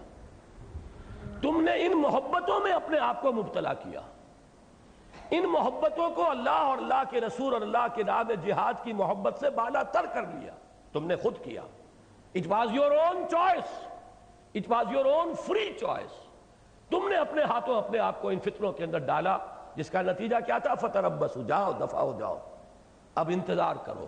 پھر تم انتظار میں گو بگو کی کیفیت، چلوں نہ چلوں، بڑھوں نہ بڑھوں، قدم بڑھاؤں یا نہ بڑھاؤں، کعبہ میرے پیچھے ہے کلیسا میرے آگے، ایمان مجھے روکے ہے تو کھینچے ہے مجھے کفر، ایمان پکار رہا ہے میدان جنگ میں اور گھر کی ٹھنڈی چھاؤں جو ہے وہ مجھے کھینچ رہی ہے۔ بڑا پیارا شعر جگر نے کہا تھا کہ تپتی راہیں مجھ کو پکارے اور دامن پکڑے چھاؤں گھنیری، یہ چھاؤں نکلنے نہیں دے رہی۔ تم نے اپنے آپ کو ان فتنوں میں ڈالا اور تربص میں مبتلا ہوئے۔ تیسرا نتیجہ اس کا ورتبتم، پھر شکوک و شبہات نے ڈیرا لگایا۔ یہ وہ لفظ آ گیا ارتیاب، ایمان کی کچھ پونجی تھی تو اب ان میں شکوک و شبہات کے کانٹے چبھ گئے، اس لیے کہ عمل سے ایمان بڑھتا ہے، بے عملی سے ایمان کے اندر ضعف اور کمی پیدا ہوتی چلی جائے گی۔ یہ دو چیزیں جو ہیں یہ لازم و ملزوم ہیں، ایمان ہوگا عمل ہوگا، پھر یہ عمل ایمان کو تقویت دے گا، ایمان بڑھے گا پھر اور عمل ہوگا، وہ عمل مزید پھر مزید ایمان میں اضافہ کرے گا۔ یہ ایک سپائرل ہے، یہ سپائرل جو ہے یا تو جائے گا اوپر کی طرف، جیسے وہ زینے ہوتے ہیں چکر والے کہ ہر چکر کے ساتھ آپ اوپر جا رہے ہیں، ایمان بھی اور عمل بھی، اور یا پھر یہ وہ وشس سرکل بن جائے گا کہ عمل کی کمی ایمان پر ریفلیکٹ ہوگی، اس میں کمی آئے گی، یہ ایمان کی کمی مزید عمل کو اور کم کر دے گی، یہ عمل کی مزید کمی مزید ایمان کو اور کھور دے گی، برف کو وہ اور پگھل جائے گا، یا ادھر یا ادھر۔ اور سورہ نساء کا ایک مقام ہے جہاں پر ان چیزوں کو خوب واضح کیا گیا ہے۔ کچھ لوگ ہیں وہ ایمان لائے ثم کفروا، آمنوا ثم کفروا ثم آمنوا ثم کفروا ثم ازدادوا کفرا، پھر وہ کفر کی طرف بڑھتے چلے گئے۔ تو فرمایا تیسرا قدم ورتبتم، چوتھا قدم وغرتکم الامانی، تمہیں دھوکہ دیا خواہشات نے۔ اور یہ امانی کا لفظ قرآن مجید کی ایک ٹرم ہے۔ یہود اور نصارہ کا یہ قول نحن ابناء اللہ واحباؤہ لن تمسنا النار الا ایاما معدودہ، ہم تو اللہ کے چہیتے ہیں، لاڈلے ہیں، ہمیں کیا ڈر، اور ہمیں تو آگ چھو ہی نہیں سکتی، چھوئے گی بھی تو چند دن، جس کے بارے میں قرآن کہتا ہے تلک امانیہم قل ہاتوا برہانکم ان کنتم صادقین، یہ ان کی خوشنما آرزویں ہیں، وشفل تھنکنگ ہے، یہ امانی ہے۔ پھر انسان کو دھوکہ دیتا ہے امانی۔ اللہ بڑا نکتہ نواز ہے، اللہ بڑا ہی غفور ہے، بڑا رحیم ہے، بخشنے والا ہے، خطاؤں سے درگزر فرمانے والا ہے، اور یہ کہ بہرحال کچھ بھی ہے آخر کلمہ گو ہے، جو کچھ بھی ہے لیکن تیرے محبوب کی امت میں ہے۔ یہ امانی کہ اس کی وجہ سے بھی ہمارا کوئی کریڈٹ ہے، ہمارا کوئی کلیم بنتا ہے، یہ چیزیں اور لوری دے دے کر تھپک تھپک کر سلاتی ہیں کہ خواب سے بیدار ہوتا ہے ذرا محکوم، اگر پھر سلا دیتی ہے اس کو حکمراں کی ساحری، اور وہ بدبخت شیطان آخر میں آیا غرتکم الامانی حتی جاء امر اللہ وغرکم باللہ الغرور، اور تمہیں خوب دھوکہ دیا اللہ پر اس دھوکے باز نے۔ یہ غرور غین کی زبر کے ساتھ ہے، انتہائی دھوکے باز یعنی شیطان لعین، وہ لوری دے دے کر تھپک تھپک کر سلاتا ہے۔ پرواہ نہیں، تم حرام خوری کر رہے ہو تو کیا ہے، تم نے مسجد کو چندے بھی تو دے رکھے ہیں نا، تم نے یہ سب بلیک مارکیٹنگ سے کمایا تو کیا ہے، آخر داتا دربار پر چادریں بھی تو تمہاری چڑھائی ہوئی ہیں، کہاں چلی جائیں گی یہ؟ ان میں سے ایک ایک جو ہے وہ تمہارے کام آنے والی ہے۔ تم نے فلاں نیکیاں بھی تو کی ہوئی ہے، اس پر تکیہ ہے، اس پر بھروسہ ہے، اور پھر یہ کہ چلو کچھ بھی ہے، اللہ تو بڑا بخشنے والا ہے، اس کی رحمت کے امیدوار بنو، کچھ بھی ہو لیکن آخر کسی کے امتی ہو، تو کیا اس کی شفاعت تمہیں نہیں مل جائے گی؟ یہ ہے وہ دغا باز کہ خواب سے بیدار ہوتا ہے ذرا محکوم، اگر پھر سلا دیتی ہے اس کو حکمراں کی ساحری۔ یہاں پر ایک لفظ اور آیا تھا بیچ میں، حتی جاء امر اللہ، اس آیت میں بھی کیا تھا، فتربصوا حتی یاتی اللہ بامرہ واللہ لا یہدی القوم الفاسقین۔ اگر وہ 8 محبتیں تمہارے دل پر زیادہ قبضہ کر چکی ہے ان 3 محبتوں سے، تو جاؤ دفع ہو جاؤ، انتظار کرو یہاں تک کہ اللہ اپنا فیصلہ سنا دے، اور اللہ ایسے فاسقوں کو ہدایت نہیں دیتا۔ اس آیت کی روشنی میں اس آیت کو سمجھیں گے تو یہ نفاق کے موضوع پر قرآن مجید کی عظیم ترین آیت ہے۔ یہ درجہ بدرجہ نفسیاتی طور پر یہ کس طرح انسان پستی میں گرتا ہے، کس طرح یہ پسپائی ہو رہی ہے، یہ اسپائرل بیکورڈ جو چل رہا ہے، اس میں کون کون سے مراحل آتے ہیں، اس کے بعد اس کا انجام کیا ہے، فَالْيَوْمَ لَا يُؤْخَذُ مِنْكُمْ فِدْيَةٌ، تو آج کے دن نہ تم سے کوئی فدیہ قبول کیا جائے گا، وَلَا مِنَ الَّذِينَ كَفَرُوا، اور نہ ان کافروں سے۔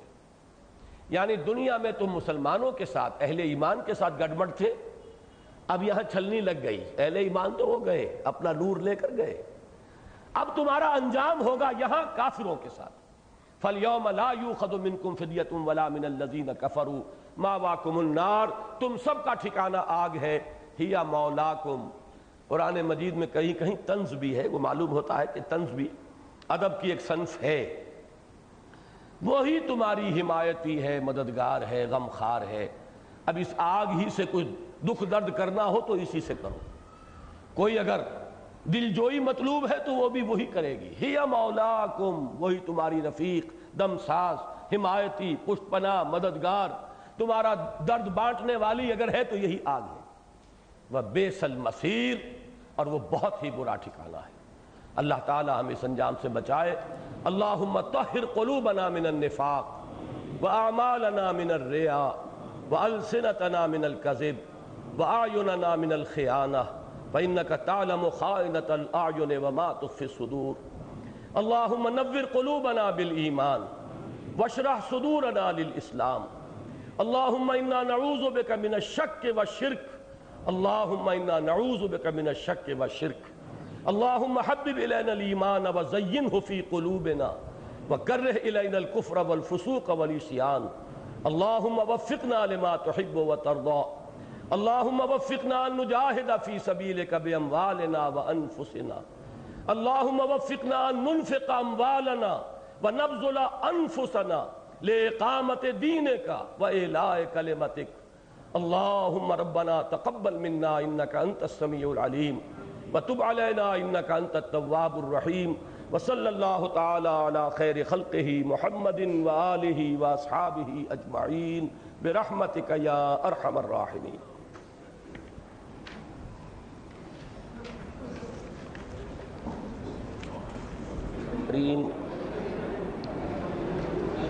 اب آئندہ 4 رکعتوں میں انشاءاللہ پہلی رکعت میں سورہ حدید ہی کی 3 آیات ہم پڑھیں گے، آیات نمبر 22، 23، 24 اور 25، گویا کہ 5 آیات، اور اس کے بعد بقیہ 3 رکعتوں میں پوری سورہ صف انشاءاللہ العزیز۔ تو پہلے سورہ حدید کی یہ 27ویں پارے کی آخری صورت ہے، اسی کی 9 آیات ہم پہلے پڑھ چکے ہیں، اب اسی کی 22ویں آیت ہے۔ اعوذ باللہ من الشیطان الرجیم، بسم اللہ الرحمن الرحیم۔ ما صاب من مصیبت فی الارض ولا فی انفسکم الا فی کتاب من قبل ان نبراها ان ذلک علی اللہ یسیر لِكَيْ لَا تَعْصَوْا عَلَى مَا فَاتَكُمْ وَلَا تَفْرَحُوا بِمَا آتَاكُمْ وَاللَّهُ لَا يُحِبُّ كُلَّ مُخْتَالٍ فَخُورٍ الَّذِينَ يَبْخَلُونَ وَيَأْمُرُونَ النَّاسَ بِالْبُخْلِ وَمَنْ يَتَوَلَّ فَإِنَّ اللَّهَ هُوَ الْغَنِيُّ الْحَمِيدُ لَقَدْ أَرْسَلْنَا رُسُلَنَا بِالْبَيِّنَاتِ وَأَنزَلْنَا مَعَهُمُ الْكِتَابَ وَالْمِيزَانَ لِيَقُومَ النَّاسُ بِالْقِسْطِ وَأَنزَلْنَا الْحَدِيدَ فِيهِ بَأْسٌ شَدِيدٌ وَمَنَافِعُ لِلنَّاسِ وَلِيَعْلَمَ اللَّهُ مَن يَنصُرُهُ وَرُسُلَهُ بِالْغَيْبِ إِنَّ اللَّهَ قَوِيٌّ عَزِيزٌ صدق اللہ العظیم۔ ہماری اب تک کی جو گفتگو چلی آ رہی ہے، جو سورہ حجرات کی آیت نمبر 15 کے حوالے سے 2 تقاضے، ایمان لاؤ جیسا کہ ایمان لانے کا حق ہے، جس میں شکوک و شبہات کے کانٹے چبھے ہوئے نہ ہوں۔ نمبر 2، جہاد کرو، اللہ کی راہ میں کھپاؤ اس میں اپنی جانیں بھی اور اپنے مال بھی۔ جو لوگ یہ 2 شرطیں پوری کریں وہی حقیقتاً مومن ہیں، وہی حقیقتاً سچے ہیں، اولئک ھم الصادقون۔ سورہ حدید کے ابتدا میں آیا وہی 2 تقاضے، آمنوا باللہ ورسولہ وانفقوا مما جعلکم مستخلفین فیہ فالذین آمنوا منکم وانفقوا لہم اجر کبیر۔ اب یہ جو 4 آیات ہیں، ان میں سے پہلی 3 آیات میں تو انہی جو انفاق مال اور بذل نفس کے راستے کی جو رکاوٹیں ہیں، جو خطرات ہیں، جو خدشات ہیں، ان کی طرف اشارہ کیا گیا، ان کی حقیقت کھول کر دکھا دی گئی کہ ان سے خائف نہ ہو، یہ صرف تمہاری آزمائش کے لیے ہے۔ اور آخری آیت جو ہے تیسرے رکوع کی آخری، وہ کلائمیکس ہے اس پوری بحث کا، اور قرآن مجید کی سب سے زیادہ انقلابی آیت ہے۔ انقلاب کے موضوع پر یہ قرآن مجید کا ذروہ سنام ہے، چوٹی ہے۔ اس میں ہدف معین کیا گیا۔ ہدف کیا ہے؟ یہ انفاق مال اور بذل نفس کس مقصد کے لیے کرنا ہے؟ یہ جہاد بالمال بالنفس کس مقصد کے لیے درکار ہے؟ آخری منزل اس کی کیا ہے؟ اس کے ذرائع درمیانی تو ہوں گے، دعوت ہے، تبلیغ ہے، تنظیم ہے، تربیت ہے، تزکیہ ہے، لیکن یہ سب کس لیے؟ اس کی تعیین، اس ہدف، دنیا کے اندر اس جد و جہد کا جو ہدف ہے، اس کی تعیین اس آیہ مبارکہ سے ہوگی۔ دیکھیے، سب سے پہلے انسان ڈرتا ہے کوئی جسمانی تکالیف، کوئی جسمانی اذیتیں جو اس راہ میں آتی ہیں، کوئی جان و مال کا نقصان جو آدمی کو جھیلنا پڑتا ہے، جس کو کہ ہم نے کل آیت البر میں پڑھا تھا، وَالصَّابِرِينَ فِي الْبَأْسَاءِ وَالضَّرَّاءِ وَحِينَ الْبَأْسِ۔ پہلے تو اس کے ضمن میں فرمایا ما صاب من مصیبت الا باذن اللہ فی الارض ولا فی انفسکم الا فی کتاب من قبل ان نبراہا، نہیں پڑتی کوئی پڑھنے والی کوئی مصیبت، کوئی تکلیف، کوئی آپ کے لیے ناگوار صورتحال، کوئی آپ کے لیے ناپسندیدہ صورت واقع نہیں ہو سکتی، نہ تمہاری جانوں میں نہ زمین میں، یعنی زمین میں بڑے پیمانے پر کوئی ابتلا، آزمائش، کوئی زلزلہ، کوئی سیلاب، کوئی قحط، اور تمہاری جانوں میں کوئی بیماری، کوئی تکلیف، کوئی اذیت، کوئی جو بھی حضرت بلال کے ساتھ ہو رہا تھا یا حضرت خباب کے ساتھ ہو رہا تھا، جو بھی کچھ ہوتا ہے، ما صاب من مصیبت فی الارض ولا فی انفسکم الا فی کتاب من قبل ان نبراہا، مگر یہ کہ وہ موجود ہے ایک کتاب میں درج، اس سے پہلے کہ ہم اسے ظاہر کریں، اسے دنیا میں ہم اس کو پیدا کریں۔ یہ باری جو ہے اللہ کا نام ہے، الباری، الخالق البارئ المصور، یہ نبراہا اس سے بنا ہے، یعنی جو بھی واقعہ اس دنیا میں ظہور پذیر ہوتا ہے، علم خداوندی میں وہ ازل سے موجود ہے۔ یہ کتاب وہی ہے ام الکتاب، یہ علم خداوندی کی کتاب ہے جس میں ہر شے ازل سے موجود ہے، ابد تک کا تمام معاملہ، ایک ایک شے یہ علم خداوندی کی شے ہے۔ لہذا جو کچھ ہو رہا ہے وہ اللہ کے علم کے بغیر، اس کے اذن کے بغیر نہیں ہے۔ ان ذالک علی اللہ یسیر، یہ اللہ پر بہت آسان ہے، یعنی اللہ کے علم کا یہ احاطہ ہمارے لیے اس کا تصور محال ہے، لیکن اللہ کی شان کو سامنے رکھو تو اس کے لیے، اس کے تو شایان شان ہی یہ ہے کہ اس کا علم اتنا کامل ہو کہ عالم ما کان و ما یکون ہو، اور آنے واحد میں وہ علم موجود ہو۔ لِكَيْ لَا تَأْسَوْا عَلَىٰ مَا فَاتَكُمْ، اب اس کا نتیجہ جو نکلنا چاہیے وہ کیا ہے؟ اس کو تو آدمی فوراً قبول کر لے گا کہ ہاں یہ تو ایمان کا تقاضا ہے، واقعتاً یہ تو بات درست ہے، صحیح ہے، لیکن نتیجہ کیا نکلنا چاہیے؟ تاکہ تم افسوس نہ کیا کرو اس پر جو تم سے چھوٹ جائے، جاتا رہے، فوت ہو جائے، موقع ہاتھ سے نکل گیا، کوئی اور شے آپ کے ہاتھ سے جاتی رہی، کوئی عزیز فوت ہو گیا، کوئی آپ کا مال جو ہے جاتا رہا، اس کا نقصان ہو گیا۔ مہاجرین کو بیٹھے ہوئے خبریں آتی تھی مدینے کے اندر کہ آج ہمارے گھر بار لوٹ لیے گئے، وہ سارے گھر کا سامان جو ہے وہ اس کو جمع کر کے اور اس کو اب راس المال بنایا گیا اس قافلے کے لیے جو ابو سفیان لے کر جا رہے تھے، اور جسی کے سلسلے میں پھر غزوہ بدر واقع ہوا ہے۔ خبریں سن رہے ہیں، میری دنیا لٹ رہی تھی اور میں خاموش تھا۔ یہ سب در حقیقت نتیجہ کس کا ہے؟ کہ جو کچھ ہو رہا ہے میرے رب کے اذن کے بغیر تو نہیں ہو رہا، اور اگر یہ میرے رب کی طرف سے ہے تو ہر چے ساقی ما ریخت عین الطاف است، نہ شود نصیب دشمن کے شود ہلاک تیغت، سر دوستا سلامت کے تو خنجر آزمائی۔ جب میرے رب کی طرف سے ہے تو سر تسلیم خم۔ لِكَيْ لَا تَأْسَوْا عَلَىٰ مَا فَاتَكُمْ وَلَا تَفْرَحُوا بِمَا آتَاكُمْ، اور جو اللہ تمہیں دے دے اس پر اطراء نہ کرو، اس لیے کہ جیسا کہ سورۃ الفجر میں حافظ صاحب نے بھی ترجمے کے دوران وضاحت کی تھی، یہ دونوں حالتیں امتحان کی ہیں، ابتلا کی ہیں، آزمائش کی ہیں۔ اگر کچھ دیا ہے تو یہ عزت نہیں ہے، یہ بھی ایک امتحان ہے۔ وہاں بھی جس نے کہا کہ ربی اکرمن، اس نے دھوکہ کھایا۔ کہیں تنگی آ گئی، تکلیف آ گئی تو یہ ذلت نہیں ہے۔ جس نے کہا ربی اہانن، اس نے دھوکہ کھایا۔ یہ دونوں صورتیں ابتلا کی ہیں، آزمائش کی ہیں، تمہیں جانچا جا رہا ہے، پرکھا جا رہا ہے۔ لِكَيْ لَا تَأْسَوْا عَلَىٰ مَا فَاتَكُمْ وَلَا تَفْرَحُوا بِمَا آتَاكُمْ وَاللَّهُ لَا يُحِبُّ كُلَّ مُخْتَالٍ فَخُورٍ، اور اللہ کو بالکل پسند نہیں ہے وہ لوگ کہ جو شیخی خورے، اترانے والے، فخر کرنے والے ہیں۔ اب یہ جو ذہنیت ہے، جو شیخی بھگارنے والی ذہنیت، اترانے والے مال دنیا پر، ظاہر ہے وہ مال کو سینت کر رکھیں گے۔ جب وہی ان کے لیے بنیاد ہے عزت کی تو اس کو وہ خرچ نہیں کریں گے، اس کو جمع کریں گے۔ لہذا اگلی آیت میں نتیجہ بیان کر دیا، الذین یبخلون ویامرون الناس بالبخل، جو لوگ کہ خود بخل سے کام لیتے ہیں اور لوگوں کو بھی بخل ہی کا مشورہ دیتے ہیں۔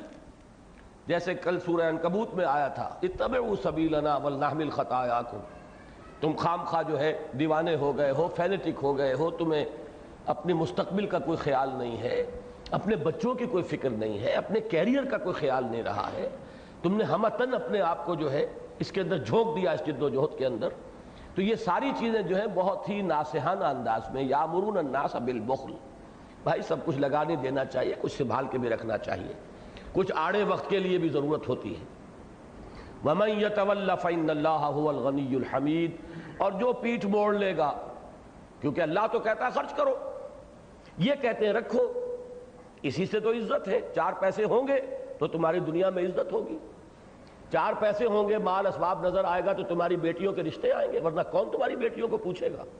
جب تک یہ شان و شوکت نہیں ہوگی, یہ ساز و سامان اپنے گھروں میں نہیں رکھو گے, جو آئیں کو دیکھ بھال کرنے والے انہیں نظر آئے یہاں پر رونق, تبھی تو کوئی تمہاری بچیوں کو پوچھے گا, ورنہ کون پوچھے گا. یہ ہے ایک طرف تو اللہ کا مطالبہ, لگاؤ, کھپاؤ, خرچ کرو, مت رکھو اپنے پاس, لگا دو, قل العفو, جو بھی ضرورت سے زائد ہے صرف کر دو. اور ایک یہ ہے کہ نہیں روکو, اسی میں عزت ہے, اسی میں دنیا کے لیے ہمارے تمام تقاضے جو ہیں ان کے صحیح طور پہ پورا ہونے کا امکان ہے.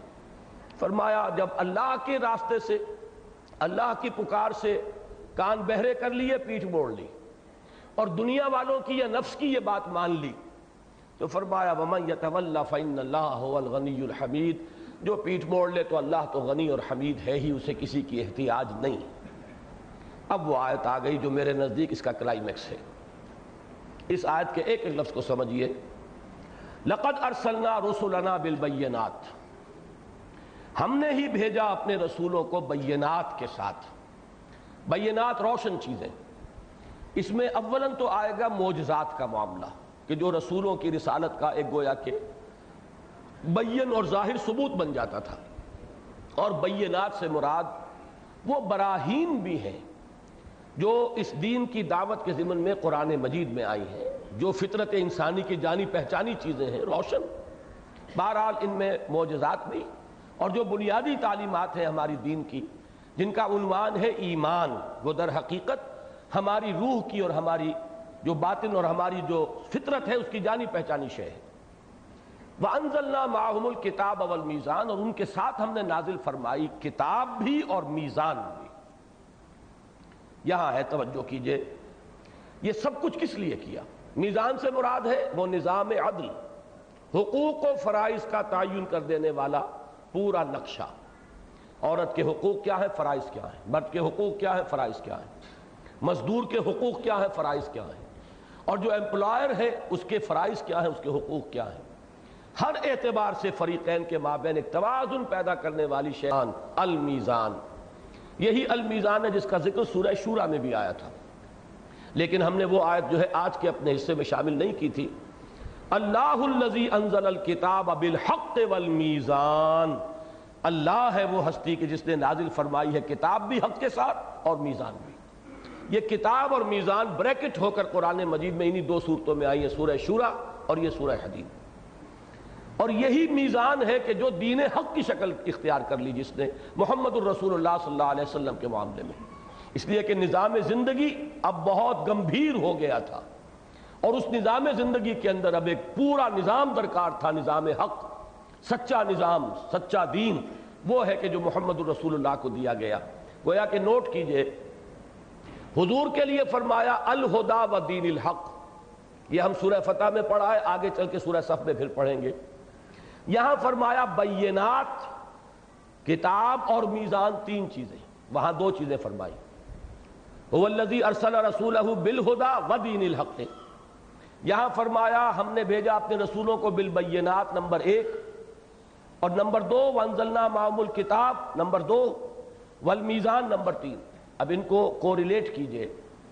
چونکہ حضور کا سب سے بڑا معجزہ بھی قرآن ہے, لہذا بینات اور کتاب مل کر الہدی بن گئے ہیں قرآن مجید, اور دین حق ہے جس نے کہ میزان نے جو شکل اختیار کی ہے, مکمل نظام, جس کو فرمایا الیوم اکملت لکم دینکم واتممت علیکم نعمتی ورضیت لکم الاسلام دینا. اب آگے بڑھیے, یہ سب کچھ ہم نے کس لیے کیا؟ رسول کیوں بھیجے, بینات کیوں دی, کتاب کیوں نازل فرمائی, میزان کیوں نازل کی؟ یہ ہمارا مشغلہ تو نہیں تھا, ہابی تو نہیں تھی, کھیل تو نہیں تھا, کار عبث تو نہیں تھا. کس لیے تھا؟ لِيَقُومَ النَّاسُ بِالْقِسْطِ, تاکہ لوگ عدل پر قائم ہو. یہ ہے مقصد. یہی نہیں ہوتا تو یہ ایکسرسائز ان فیوٹیلٹی ہے. پڑھے جاؤ قرآن ختم کیے جاؤ، لیکن یہ کہ وہ قرآن کی میزان نصب نہیں ہو رہی، قرآن کا نظام قائم نہیں ہو رہا، تو گویا کہ اصل ہدف تو حاصل ہی نہیں. یہ سب کا سب ایک مشغلہ ہے. پھر یہ ایک رسم ہے، رہ گئی رسم ازا روح بلالی نہ رہی. کاہے کے لیے؟ لے یقوم الناس بالقسط. اب نوٹ کیجئے سورہ شورى میں 3 الفاظ آئے تھے. نمبر 1، امرت لاعدل بینکم، مجھے حکم ہوا ہے تمہارے مابین عدل کروں. نمبر 2، اللہ الذی انزل الکتاب بالحق والمیزان، جو ابھی میں نے حوالہ دیا، وہ آیت نمبر 17 ہے سورہ شورى کی. آگے چل کر آیا ملامت کے قابل کون ہے؟ انما السبیل علی الذین یظلمون الناس ویبغون فی الارض بغیر الحق، جو لوگوں کے حقوق تلف کرتے ہیں، اوپر ظلم کرتے ہیں. اب یہی چیز ہے جو یہاں آئی کہ ہم نے تو یہ کتابیں اس لیے اتاری، میزان اس لیے اتاری کہ لوگ اس نظام عدل پر قائم ہوں. اب کیوں قائم نہیں ہوتے؟ ویسٹڈ انٹرسٹ ہے. جو اپنے حق سے زیادہ لے رہے ہیں وہ کیسے چاہیں گے کہ عدل کا وہ جو میزان ہے وہ نصب ہو جائے؟ لہذا وہ تو ریزسٹ کریں گے، they are bound to resist.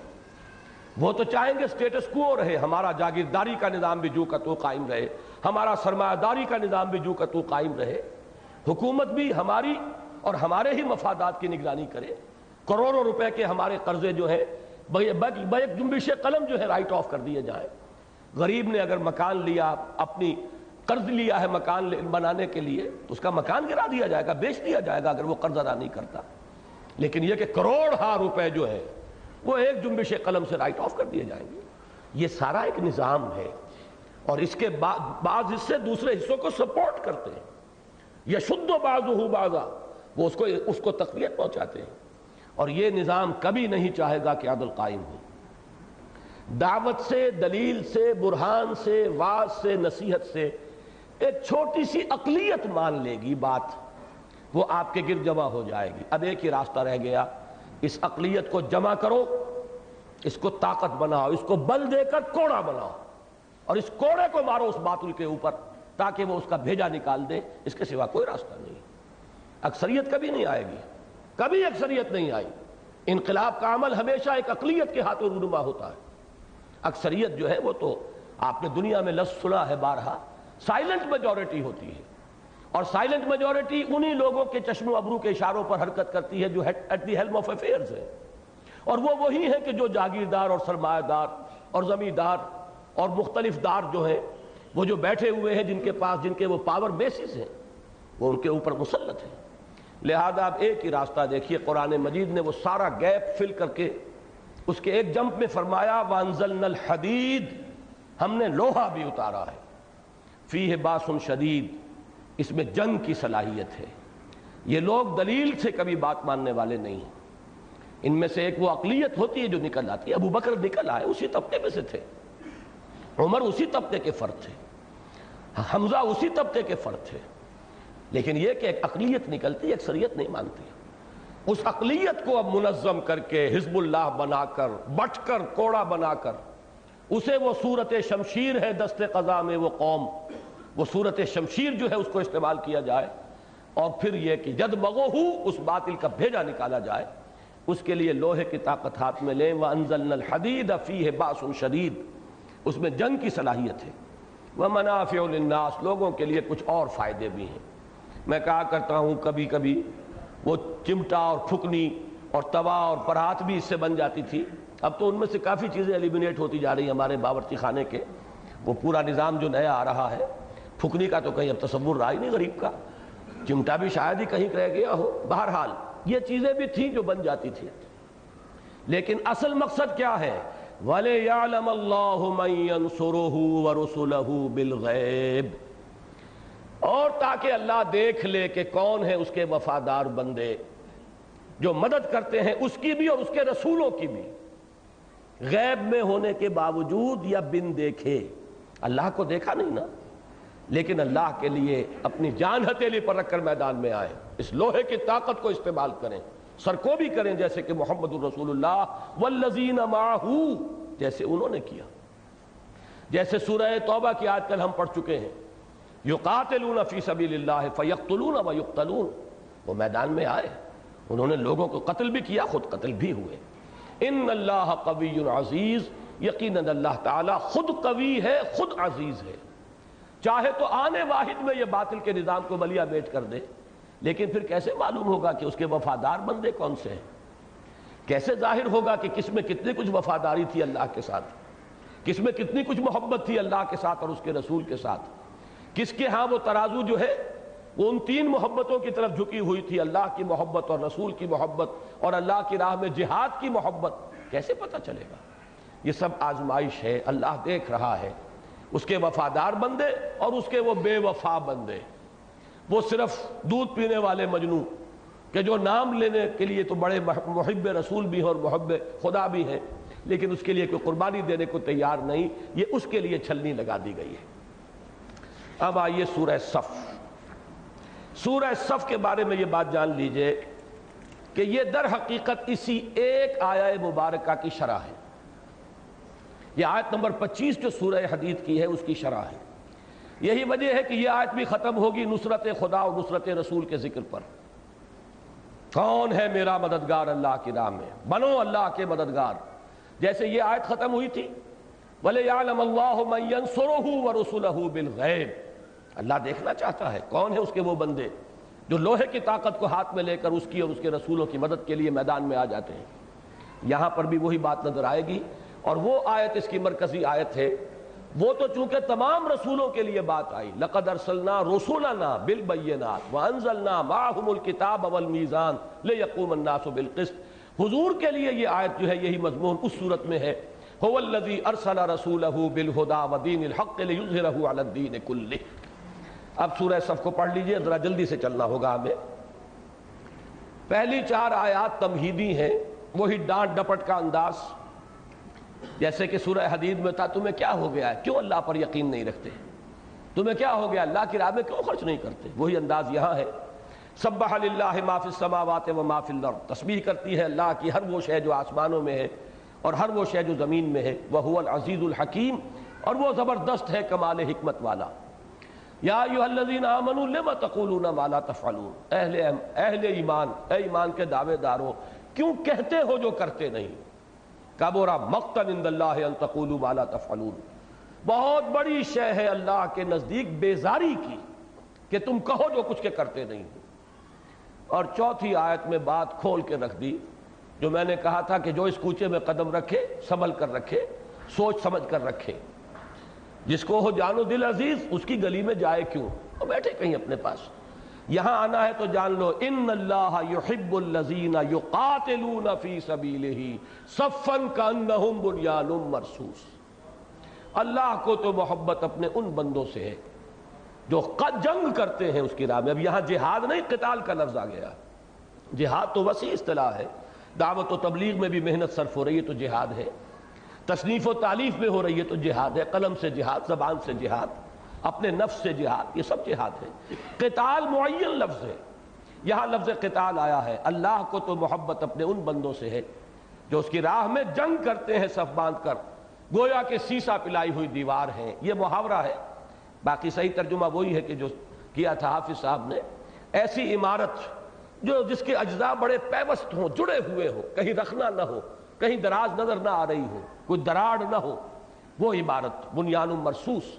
لیکن یہ کہ اس کا محاورہ جو ہے جیسے سیسا پلائی ہوئی دیوار، صفیں جو باندھی جائیں گی تو در حقیقت وہ دیوار سے زیادہ مشابہت پیدا ہوتی ہے۔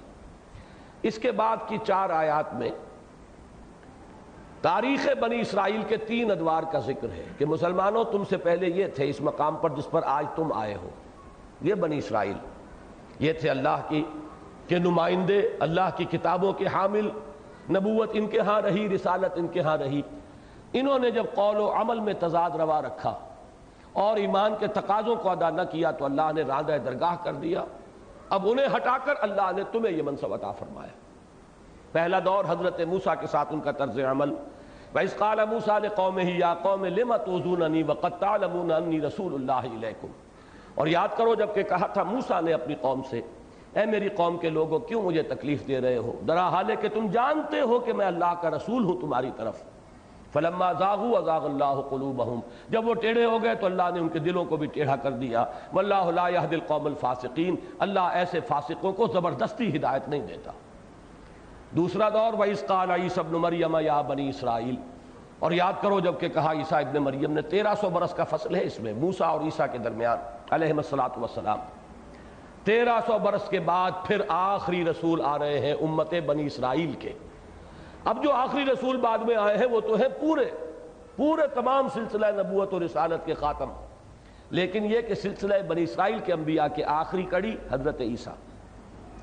اور یاد کرو جب کہ کہا تھا عیسیٰ ابن مریم نے، اے بنی اسرائیل، میں اللہ کا رسول ہوں تمہاری طرف، تصدیق کرتے ہوئے آیا ہوں اس کی جو میرے سامنے موجود ہے تورات میں سے، مصدقا لما بین یدی من التوراۃ ومبشرا برسول یاتی من بعد اسمہ احمد، اور بشارت دیتے ہوئے آیا ہوں ایک رسول کی جو میرے بعد آنے والے ہیں صلی اللہ علیہ وسلم، جن کا نام نامی ہے احمد مجتبی صلی اللہ علیہ وسلم۔ فلما جاءہم بالبینات قالوا ھذا سحر مبین، جب وہ آئے ان کے پاس واضح تعلیمات بلکہ واضح معجزوں کے ساتھ، اس سے بڑے معجزے تو اور کسی رسول کو ملے ہی نہیں، وہ تو صرف حضور کو ملا ہے بڑا معجزہ، لیکن یہ معجزہ مانوی ہے، حسی نہیں ہے، آنکھوں سے دیکھا جانے والا نہیں ہے، یہ تو دل کی آنکھ سے دیکھو، اس کو ذہن سے سمجھو، لیکن دل کی یہ سر کی آنکھوں سے دیکھنے والے معجزات میں عظیم ترین وہ تھے جو حضرت عیسیٰ کو دیے گئے۔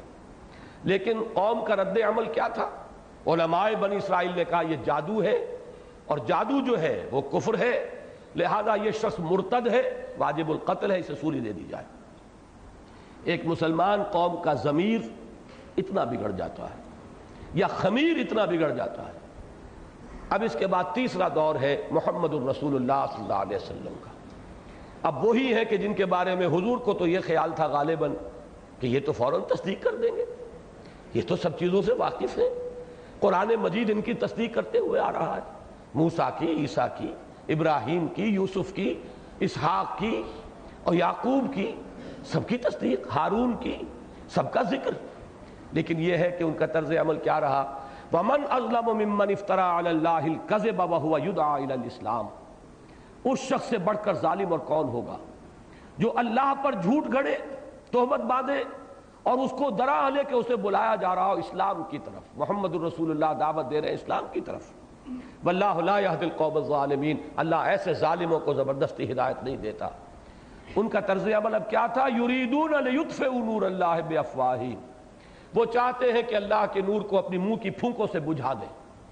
اس میں ایک طنز ہے، طنز یہ ہے کہ یہود کی طرف سے کبھی بھی کھلے میدان میں مقابلے کی نوبت نہیں آئی، بزدل تھے، کھلے میدان میں نہیں آئے، سازشیں کرتے تھے، پٹیاں پڑھاتے تھے لوگوں کو، اپنی تقریروں سے اور اپنی گفتگو سے لوگوں کو آمادہ کرتے تھے کہ آؤ چڑھائی کرو، لیکن خود کبھی نہیں آئے کھلے میدان میں۔ یہ گویا کہ ان پر طنز کیا جا رہا ہے کہ یہ صرف منہ کے جھاگ اس سے چاہ رہے ہیں، یہ منہ کے پھاگ سے چاہتے ہیں کہ یہ نور خداوندی کو بجھا دیں، ان میں اتنی جرت نہیں ہے کہ میدان میں آئے۔ یہ سورہ حشر میں بڑے کھول کر بیان کیا گیا ہے کہ یہ کبھی بھی مقابلہ نہیں کر سکیں گے مسلمانوں تمہارا، الا فی قرى محصنۃ او من وراء جدر، کہیں فصیلوں کے پیچھے اور قلعہ بند ہو کر، تو شاید جیسے عورتوں بھی پتھراؤ کر دیتی ہیں چھتوں کے اوپر چڑھ کر، اس سے زائد کبھی میدان میں آ کے مقابلہ نہیں کر سکیں گے۔ یہیں سے لیا ہے علامہ اقبال نے، مولانا ظفر علی خان نے اپنے اس شعر کا جو آئیڈیا ہے کہ نور خدا ہے کفر کی حرکت پہ خندہ زن، پھونکوں سے یہ چراغ بجھایا نہ جائے گا۔ یریدون لیطفئوا نور اللہ بافواہہم واللہ متم نورہ ولو کرہ الکافرون، اللہ تو اپنے نور کا اتمام فرما کر رہے گا چاہے کافروں کو کتنا ہی ناپسند ہو۔ بلکہ وہ شعر بھی میں آپ کو سنا دوں جو چوتھی آیت تھی کہ ان اللہ یحب الذین یقاتلون فی سبیلہ، علامہ اقبال نے وہ اسلوب لیا ہے اپنے اس شعر میں کہ محبت مجھے ان جوانوں سے ہے ستاروں پہ جو ڈالتے ہیں کمند، اللہ کو محبت ان سے ہے جو اس کی راہ میں جنگ کرتے ہیں صفے باندھ کر، گویا کہ سیسا پلائی ہوئی دیوار ہے۔ اب اس کے بعد وہ آیت آ گئی جو اس سورت کی مرکزی آیت ہے، واللہ متم نورہ ولو کرہ الکافرون، اللہ تعالیٰ تو اپنے نور کا اتمام فرما کر رہے گا چاہے یہ کافروں کو کتنا ہی ناپسند ہو۔ اب وہ آیت آئی، هو الذی ارسل رسولہ بالہدی ودین الحق لیظہرہ علی الدین کلہ، وہی ہے اللہ جس نے بھیجا اپنے رسول صلی اللہ علیہ وسلم کو الہدا اور دین حق دے کر. میں پھر توجہ دلا رہا ہوں سورہ حدید کی وہ آیت اور سورہ صف کی یہ آیت، اور یہ آیت پہلے آ چکی ہے سورہ فتح میں بھی اور سورہ توبہ میں بھی، کو ریلیٹ کر لیجئے. وہاں تین چیزیں تھی، بینات معجزے، کتاب اور میزان. یہاں دو رہ گئیں. بینات جمع کتاب یہ قرآن ہے، الہدا یہی معجزہ ہے حضور کا صلی اللہ علیہ وسلم. اور نمبر دو، المیزان نے دین حق کی شکل اختیار کی ہے. اب وہ کامل نظام بن گیا ہے، ہر ہمہ جہتی پہلو اس کے اندر جو ہے وہ شامل ہو گئے. کس لیے بھیجا؟ لِیُظْہِرَهُ عَلَى الدِّینِ كُلِّهِ، تاکہ غالب کریں اسے کل کے کل نظام پر، کل کے کل دین پر، کل کے کل نظام زندگی پر.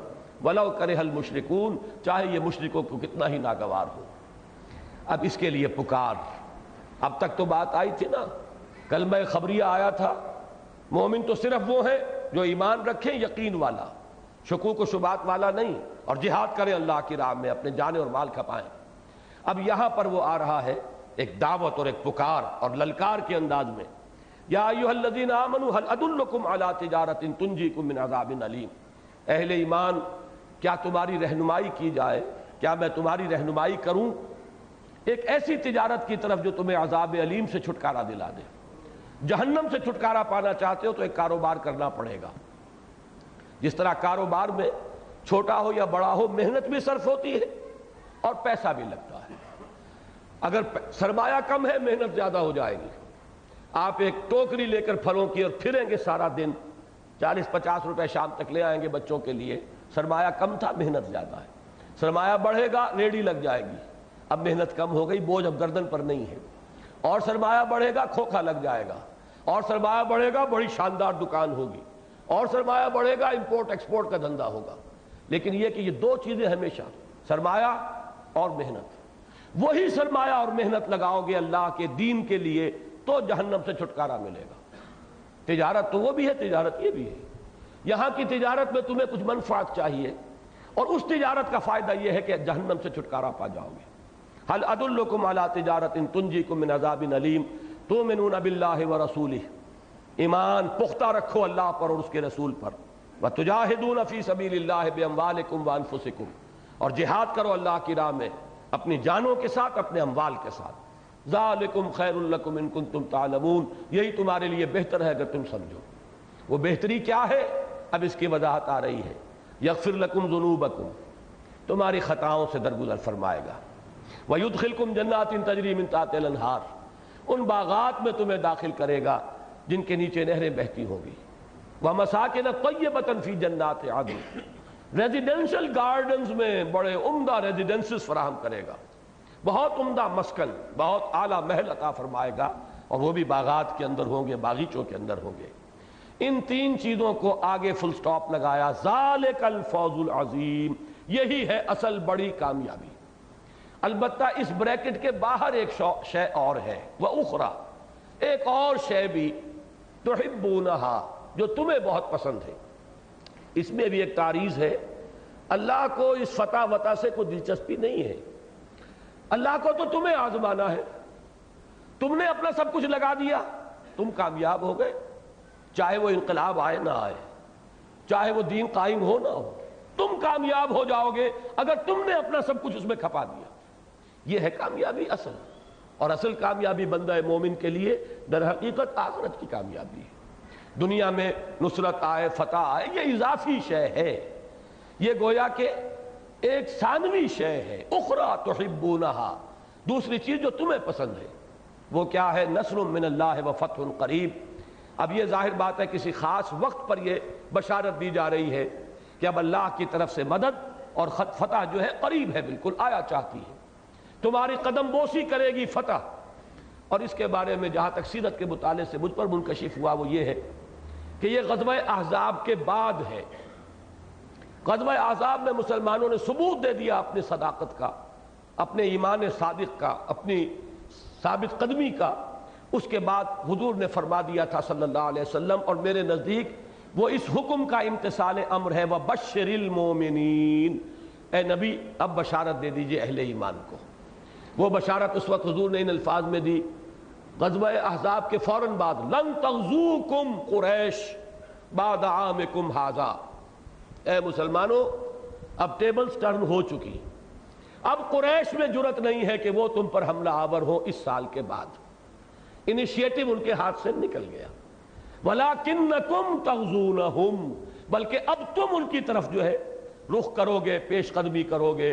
چنانچہ اگلے ہی سال آپ نے وہ سفر کیا عمرے کے لیے، اور جس کے نتیجے میں صلح حدیبیہ ہو گئی، اِنَّا فَتَحْنَا لَكَ فَتْحًا مُبِينًا والی بات ہو گئی۔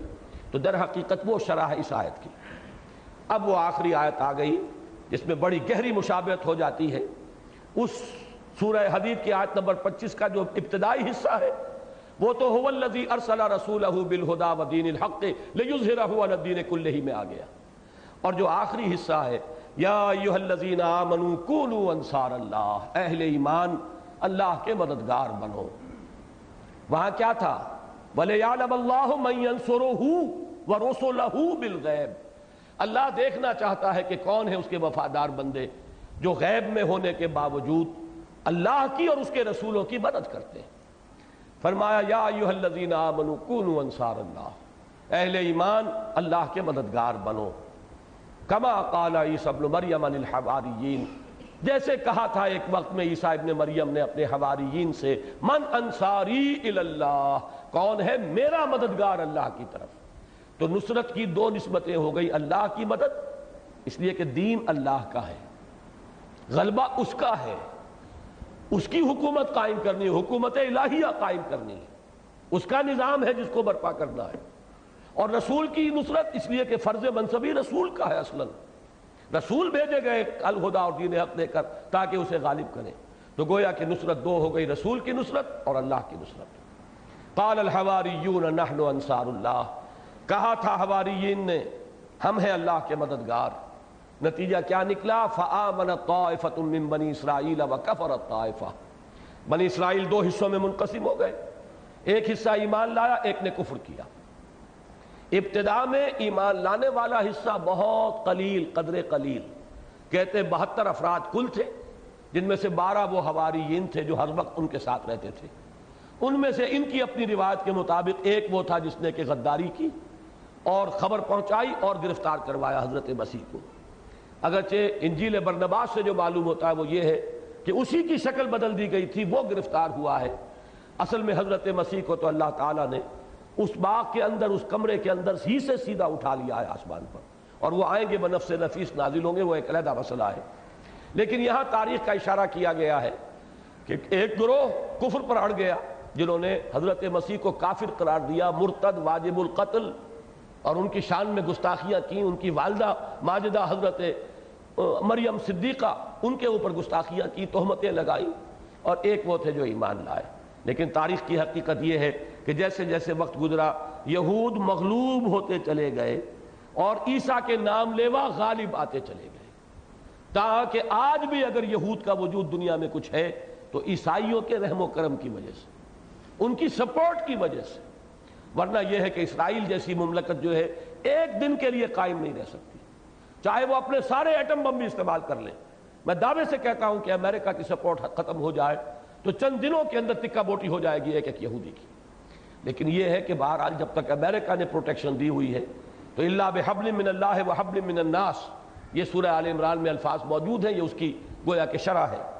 بہرحال فرمایا فَأَيَّدْنَا الَّذِينَ آمَنُوا عَلَىٰ عَدُوِّهِمْ، تو اللہ تعالیٰ نے، اللہ فرما رہے ہم نے مدد کی ان کی جو ایمان لائے ان کے دشمنوں کے خلاف، فَأَصْبَحُوا ظَاهِرِينَ، اور پھر وہی غالب ہوئے۔ اب اس میں نوٹ کیجئے، کل بھی میں نے سورہ مجادلہ کی آیت کے حوالے سے کہا تھا رسولوں کا غلبہ ناگزیر ہے، کتب اللہ لأغلبن انا ورسلی۔ اس غلبے کی دو شکلیں میں نے کل بتائی تھی۔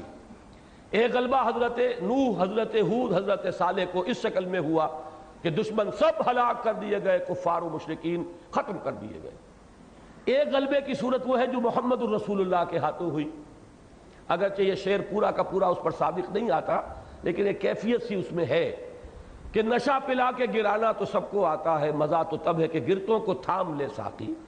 قوموں کا ہلاک کر دیا جانا جو ہے وہ بھی غلبے کی ایک شکل تھی، لیکن اصل شکل تو وہ تھی جو محمد الرسول اللہ کے دست مبارک سے ہوئی کہ قوم بھی رہی اور اللہ کا دین غالب ہو گیا۔ جاء الحق وزهق الباطل ان الباطل کان زہوقا۔ تیسری شکل اس میں ایڈ کیجئے، ضروری نہیں کہ وہ غلبہ نبی کے اپنے ہی سامنے ہو جائے، یہ غلبہ بعد میں بھی ہو سکتا ہے، جیسے کہ حضرت مسیح کے ساتھ ہوا۔ ان کے سامنے تو غلبہ نہیں ہوا، لیکن یہ کہ اس کے بعد ان کے نام لیواؤں کو غلبہ حاصل ہوا ان کے دشمنوں کے خلاف، یہ اس کی ایک مثال ہے۔ اور اس کے لیے ہمیں تیار رہنا چاہیے ذہناً، جو بھی اس وادی میں قدم رکھیں کھلے دل کے ساتھ اسے تسلیم کریں کہ اس کی کوئی ہمارے دل کے اندر آرزو نہیں ہونی چاہیے کہ لازماً ہمارے سامنے ہی وہ کام ہو جائے۔ یہ آرزو بڑی ہی گمراہ کن آرزو ہے، یہ انسان کو بائی ہک اور بائی کرک کے راستوں کی طرف لے کر جاتی ہے۔ سیدھے انگلیوں اگر گھی نہیں نکل رہا، ٹیڑھی انگلیوں سے نکالو، میری زندگی تو اب ختم ہوا چاہتی ہے اور میری جد و جہد کا کوئی نتیجہ سامنے نہیں آ رہا، تو آدمی ادھر ادھر دائیں بائیں جیسے کہ وہ گیند کیری کرتا ہے کوئی فٹ بالر یا کرکٹ کا اس کا کھیلنے والا، ہاکی کا، اس طرح کے حربے اختیار کرنے پر اتر آتا ہے اور بڑی بڑی تحریکوں کی تباہی کا سبب یہی شے بن جاتی ہے۔ بالکل اس سے بھی سینے کو خالی کر دینا چاہیے۔ ہمیں دلچسپی اس سے نہیں کہ ہماری کامیابی اس دنیا میں ہو یا نہ ہو، ہمارے ہاتھوں وہ غلبہ دین کی وہ سعادت جو ہے ہمیں بہت پسند ہے، غلبہ دین، لیکن یہ کہ ہمارے ہاتھوں ہو یہ بھی ایک طرح کی خود غرضی ہے، اسے بھی سینے سے نکال دیجئے، اس لیے کہ ہمارے بعد ہو جائے۔ ہمیں تو ایک صحیح نہج پر کام کیے چلے جانا ہے، نتیجہ ہمارے سامنے نکلے نہ نکلے، اس کے لیے حضرت مسیح علیہ السلام کی شخصیت یہ ہمارے لیے ایک بہت بڑی مثال اور روشنی کا ایک بہت بڑا مینارہ ہے۔ بارک اللہ لی و لکم فی القرآن العظیم ونفعنی وإیاکم بالآیات والذکر الحکیم۔ پہلے بدو نکال دو، وہ تو ختم ہو گئی، پھر ہم رواں ترجمہ کریں گے کہ جیسے میں نے عرض کیا کہ سورہ حدید کی آیت نمبر 25 کی شرح ہے سورہ صف، ایسے ہی آیت نمبر 9 کی شرح ہے سورہ جمعہ۔ آیت نمبر 9 کیا تھی کہ اگر ایمان کی کمی محسوس کرتے ہو مسلمانوں، اگر تم اپنے سینوں میں جھانکو اور دیکھو کہ وہ یقین والی بات نہیں ہے، اگر یقین والی بات نہیں ہے تو جہاد کہاں سے آ جائے گا؟ وہ تو اس کا نتیجہ ہے، یا تو وہ پھر ہوگا ذاتی کسی علو مرتبت کے لیے، اپنی کوئی شخصیت کے ظہور کے لیے، اپنے اقتدار کے لیے، وہ تو ہوگا یریدون علوا فی الارض ولا فسادا والی بات۔ وہ جہاد کے جو مطلوب ہے وہ تو یقین والے ایمان کا ایک نتیجہ ہے، وہاں وہ بات ہوگی تو آگے اس میں سے برگ و بار آئیں گے، وہ جڑ ہے جس سے کہ وہ پودا پروان چڑھے گا۔ اور اگر وہ کم ہے تو اس کے لیے نشاندہی وہاں ایک آیت میں کر دی تھی، یاد ہے وَمَا لَكُمْ لَا تُؤْمِنُونَ بِاللَّهِ، کیا ہو گیا تمہیں ایمان کیوں نہیں پختہ رکھتے؟ جواب کیا دیا گیا اس کے بعد؟ هُوَ الَّذِي يُنَزِّلُ عَلَىٰ عَبْدِهِ آيَاتٍ بَيِّنَاتٍ لِيُخْرِجَكُم مِّنَ الظُّلُمَاتِ إِلَى النُّورِ وَإِنَّ اللَّهَ بِكُمْ لَرَءُوفٌ رَحِيمٌ۔ در حقیقت اسی کی شرح سورہ جمعہ ہے کہ جو عظیم مشن حوالے کیا اللہ نے اپنے رسول کے صلی اللہ علیہ وسلم، جس کی تکمیل رسول نے ایک حد تک کر دی، جزیرہ نما عرب پر اللہ کے دین کو غالب کر دیا، پھر رسول کے جانثاروں نے اسے اس وقت کی جو متمدن دنیا تھی، معلوم دنیا، اس کے ایک بڑے حصے پر 24 برس کے اندر اندر اس کا جھنڈا لہرا دیا۔ اس کے بعد کا عمل جو ہے وہ تو پھر ایک ریورسل ہے، سٹیج بائی سٹیج، درجہ بدرجہ، لَتَرْكَبُنَّ طَبَقًا عَن طَبَقٍ کی بجائے وہ جو تنزل ہوا ہے رفتہ رفتہ، اس کی داستان ہے۔ اس وقت 1 انچ زمین نہیں ہے پورے کرۂ ارضی پر جہاں اللہ کا دین بتمام و کمال قائم ہو، یہ ہے ہمارا حال۔ تو اب اگر اس کے لیے کام کرنا ہے تو شروع کہاں سے کرنا ہوگا؟ وہی ایمان پہلے پیدا کرنا ہوگا۔ لہذا در حقیقت اس کا جو اساسی منہاج ہے وہ قرآن پر مبنی ہے، بس قرآن جو ہے اس صورت کا جو مضمون ہے وہ قرآن ہے۔ اعوذ باللہ من الشیطان الرجیم، بسم اللہ الرحمن الرحیم، سورۃ الجمعہ۔ یسبح للہ ما فی السماوات وما فی الارض الملک القدوس العزیز الحکیم۔ تسبیح کرتی ہے اللہ کی ہر وہ شے جو آسمانوں میں ہے اور ہر وہ شے جو زمین میں ہے، اس اللہ کی جو الملک ہے، بادشاہ حقیقی، القدوس ہے، نہایت پاک، ہر عیب نقص اور احتیاج سے مبرہ، العزیز زبردست ہے، جو چاہے کر گزرنے والا، فعال لما یرید، الحکیم کمال حکمت۔ هو الذی بعث فی الامیین رسولا منہم، وہی ہے جس نے اٹھایا امیین میں ایک رسول انہی میں سے۔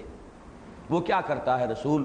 یتلو علیہم آیاتہ ویزکیہم ویعلمہم الکتاب والحکمہ، انہیں سنا رہا ہے اللہ کی آیات اور انہیں پاک کر رہا ہے، تزکیہ کر رہا ہے۔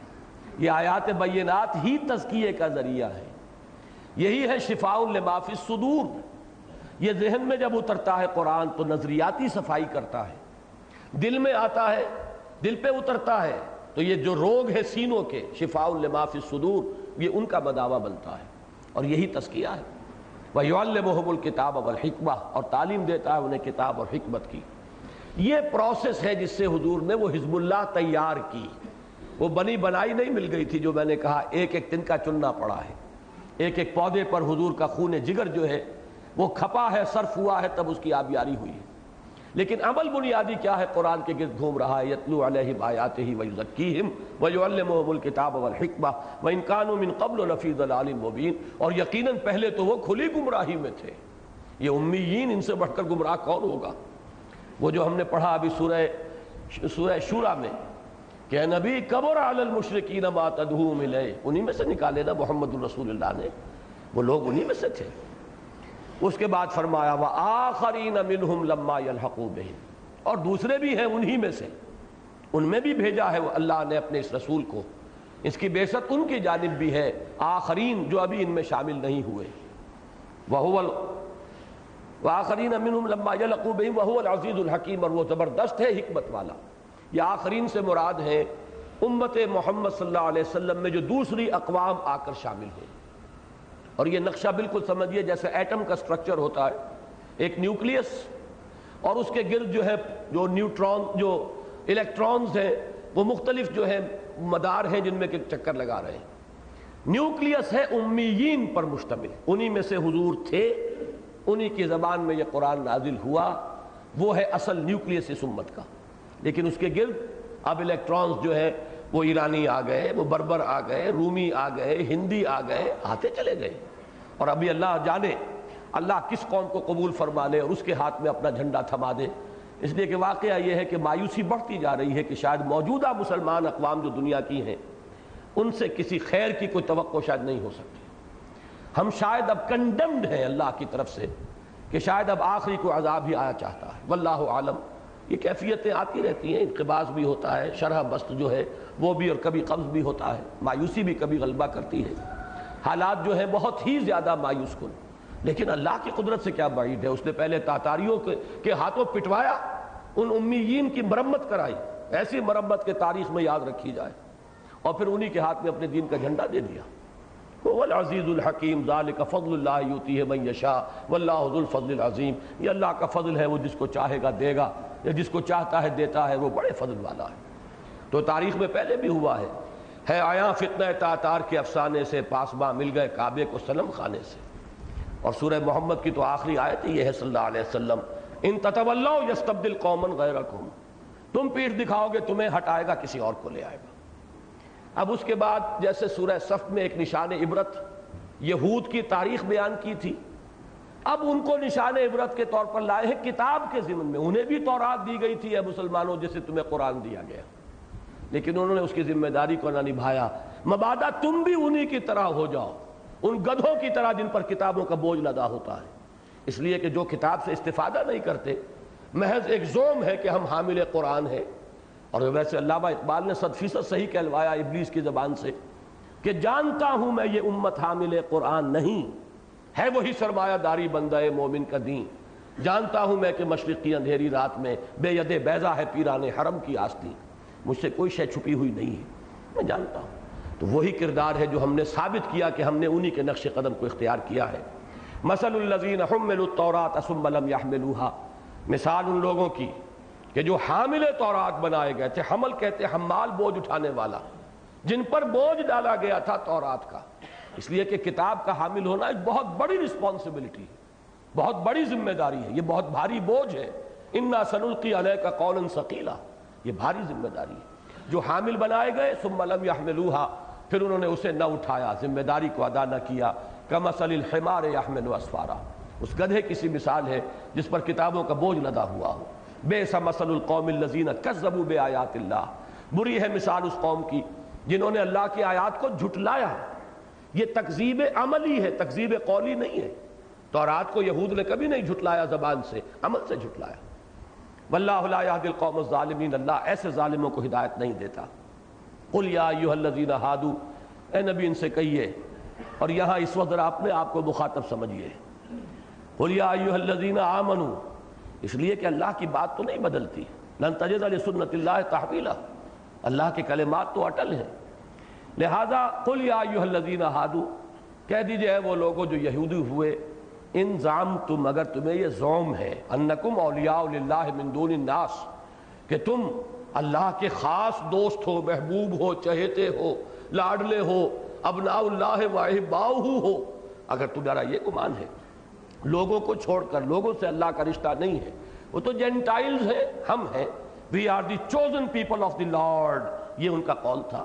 اگر اس پر تمہارا واقعی گمان ہے تو پھر فتمنوا الموت ان کنتم صادقین، تو اگر سچے ہو تو تمہیں موت کی تمنا کرنی چاہیے۔ پھر دوست سے قرب حاصل کرنا چاہتا ہے انسان یا بعد، وصال کا خواہش مند ہوتا ہے یا ہجر کا۔ ولا يتمنونه ابدا بما قدمت ایدیہم، اور یہ ہرگز نہیں تمنا کریں گے اس کی، ہرگز ہرگز، ابداً بما قدمت ایدیہم، بسبب اپنے دونوں ہاتھوں کی کمائیوں کے جو آگے بھیجا ہوا ہے، انہیں معلوم ہے کیا اعمال کیا کرتوت ہیں۔ واللہ علیم بالظالمین، اللہ ان ظالموں سے خوب واقف ہے۔ قل ان الموت الذی تفرون منہ، کہہ دیجئے وہ موت جس سے تم بھاگتے ہو، فإنہ ملاقیکم، وہ تم سے ملاقات کر لے گی، کہاں بھاگو گے، وہ سامنے آن کھڑی ہوگی۔ ثم تردون الی عالم الغیب والشہادہ، پھر تمہیں لوٹا دیا جائے گا اس ہستی کی طرف جو کھلے اور چھپے، حاضر اور موجود اور غائب سب کی جاننے والی ہے۔ فَيُنَبِّئُكُم بِمَا كُنتُمْ تَعْمَلُونَ، پھر وہ تمہیں جتلا دے گا جو کچھ کہ تم کرتے رہے تھے۔ دوسرا رکوع اس سورہ مبارکہ کا آج ہم نہیں پڑھ رہے، صرف ایک جملے میں اشارہ کر رہا ہوں کہ اس کا ربط و تعلق کیا ہے۔ در حقیقت اس حزب اللہ کا ہفتے وار اجتماع ہے یہ جمعہ کا نظام۔ مطلوب یہ ہے کہ کوئی نائب رسول ممبر رسول پر کھڑا ہو کر وہی کام کرے، یتلو علیہم آیاتہ ویزکیہم ویعلمہم الکتاب والحکمہ، تاکہ اس حزب اللہ کو اپنے جو بنیادی تصورات ہیں، اپنی جو آئیڈیالوجی ہے وہ تازہ ہوتی رہے، اپنے ہدف ذہن میں تازہ ہوتے رہے۔ جذبات کے اندر اگر کہیں سرد مہری آ گئی ہے، پھر اس کے اندر ایک جذبے کے اندر حرارت پیدا ہو جائے۔ یہ گویا کہ اثر نو چارج کرنے کے لیے اس حزب اللہ کے اراکین کو کہ جو اللہ کے دین کے غلبے کے لیے سربکف ہو کر میدان میں آ گئے ہوں، یہ عمل ہے جسے دوام عطا کر دیا گیا کہ کوئی نائب رسول ممبر رسول پر کھڑا ہو اور وہی کام کرے، یتلو علیہم آیاتہ ویزکیہم ویعلمہم الکتاب والحکمہ۔ اسی لیے جمعے کے نظام کی اصل شے جو ہے وہ خطبہ جمعہ ہے۔ ارادہ تھا اس کے بعد سورہ منافقون کو بھی شامل کرنے کا، لیکن اسے میں چھوڑ رہا ہوں۔ اب سورہ تغابن کا بڑا تیزی کے ساتھ ہم صرف جائزہ لیں گے۔ یہ چونکہ ایمان کے موضوع پر جامع ترین صورت ہے قرآن مجید کی، ویسے تو ایمان اصل میں موضوع ہے مکی صورتوں کا، مدنی صورت میں تو ایمان کے تقاضے آئے ہیں، وہ چاہے قوانین ہو، احکام ہو، حلال و حرام کے ضوابط ہوں، فرائض کیا ہیں، پھر جہاد ہے، قتال ہے، انفاق ہے۔ لیکن یہ ہے کہ یہاں پر 18 آیات میں ایمان کا خلاصہ ہے۔ پہلے رکوع کی 10 آیات، 7 میں ایمانیات ثلاثہ کی نریشن ہے، کلام خبریہ، اللہ کی شان یہ ہے، اللہ کی صفات یہ ہیں، رسالت کے باب میں لوگوں کو یہ ٹھوکر لگی ہے، آخرت کے بارے میں یہ مغالطہ ہو گیا ہے، کلام خبریہ ہے۔ لیکن اس کے بعد 3 آیات میں وہ کلام انشائیہ ہے، ایمان لاؤ اللہ پر اور اس کے رسول پر۔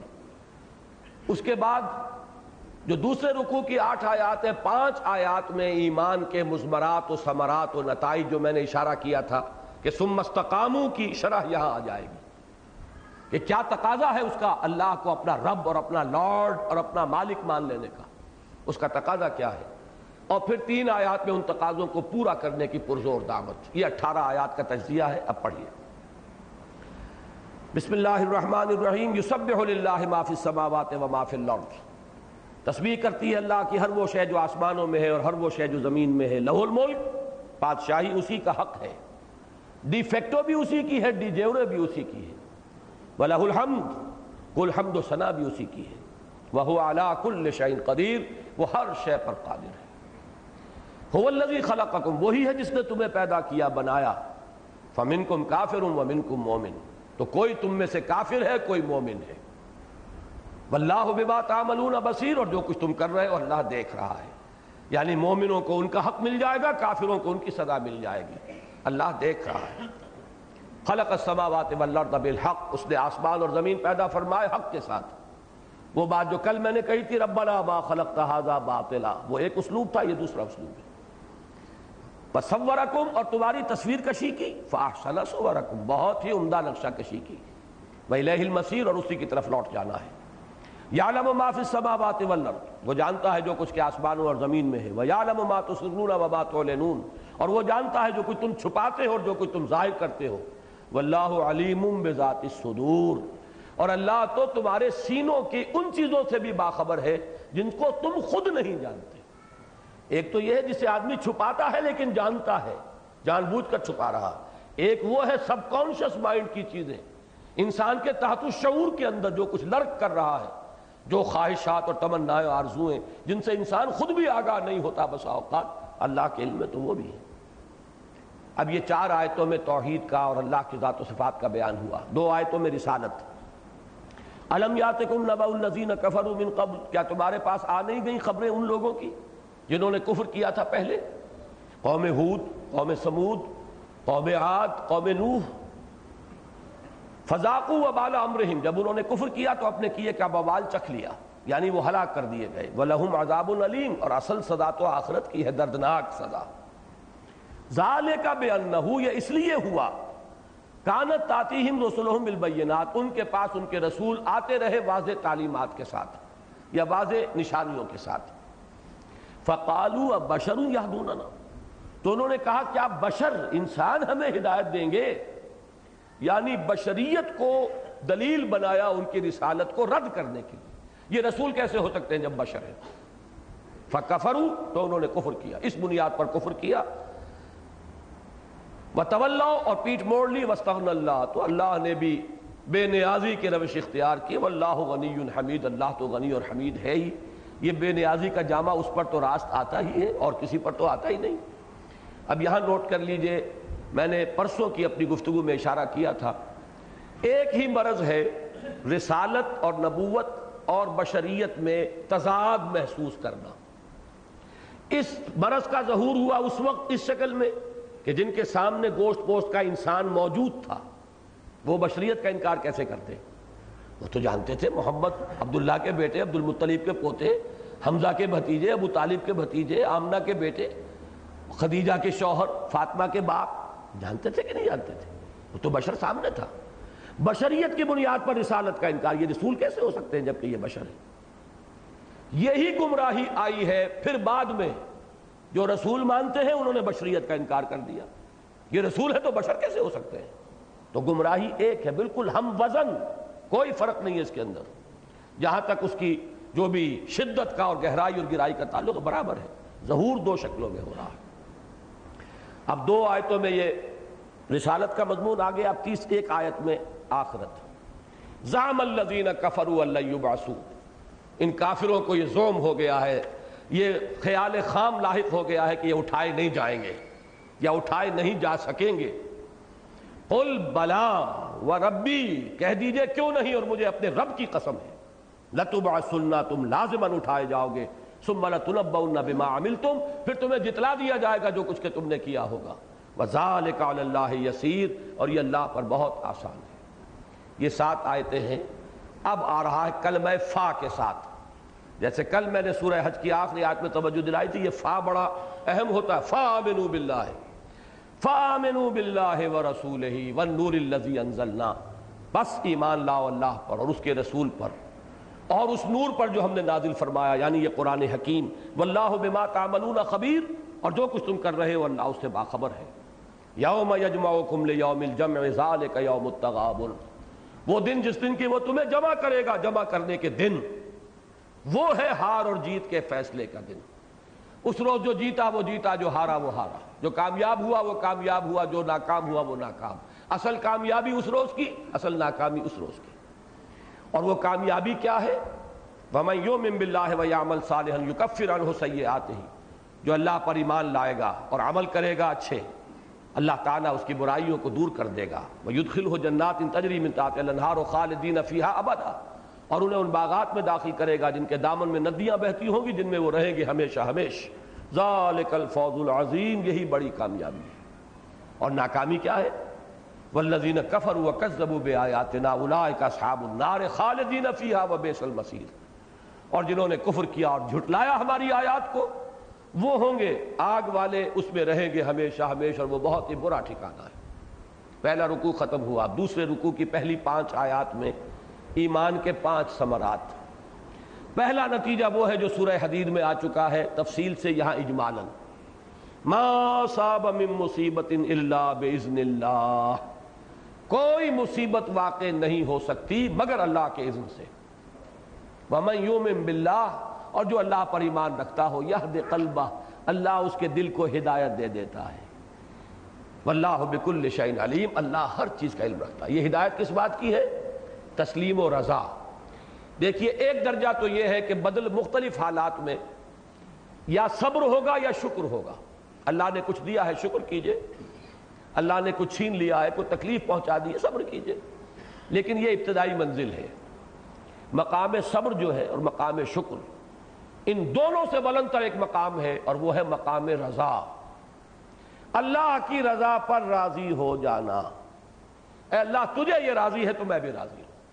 جس کے لیے بہترین شعر ہے مولانا محمد علی جوہر کا، جو بیٹی جب بیمار ہوئی تھی، ایک دفعہ جیل میں گئے، ایک بیٹی بیمار ہوئی، پیرول پر رہا ہوئے تھے اس کو دفن کرنے کے لیے، پھر جیل میں تھے کہ دوسری بیٹی اسی مرض کی شکار ہوئی، تو جیل سے ایک نظم لکھ کر بھیج دی جس کا آخری شعر یہ تھا کہ تیری صحت ہمیں منظور ہے لیکن اس کو نہیں منظور تو پھر ہم کو بھی منظور نہیں۔ یہ ہے مقام رضا، مقام تسلیم و رضا، جس کے بارے میں اقبال نے جو بات کہی ہے میں سمجھتا ہوں اس سے زیادہ پرشکو انداز تو ممکن ہی نہیں ہے۔ مولانا محمد علی جوہر کا شعر تو بہت پیچھے رہ جائے گا، لیکن سادگی میں بات تو وہی ہے۔ لیکن اقبال نے جو کہا ہے، بروں کشید ز پیچا کہ ہست و بود مرا، چے عقدہا کے مقام رضا کشود مرا، اس مقام رضا نے تو میرے وہ عقدے حل کیے ہیں، یہ پیچا کے ہست و بود سے نکال لیا۔ اب میں اس دنیا میں نہیں رہتا ہوں، دنیا سے ماورا ہوں، اس کے بدلتے ہوئے حالات مجھ پر اثر انداز نہیں ہوتے۔ بہرحال یہ پہلا ہے، اب اس کی تفصیل میں جانے کا موقع نہیں۔ نمبر 2، وَأَطِیعُوا اللَّهَ وَأَطِیعُوا الرَّسُولَ، اطاعت کرو، حکم مانو اللہ کا، اس کے رسول کا۔ نہیں مانتے ہو تو دفع ہو جاؤ، پھر ایمان کا دعویٰ بیکار ہے، بے معنی ہے، لا یعنی کوئی حقیقت ہی نہیں۔ اطاعت کرو اللہ کی اور اس کے رسول کی۔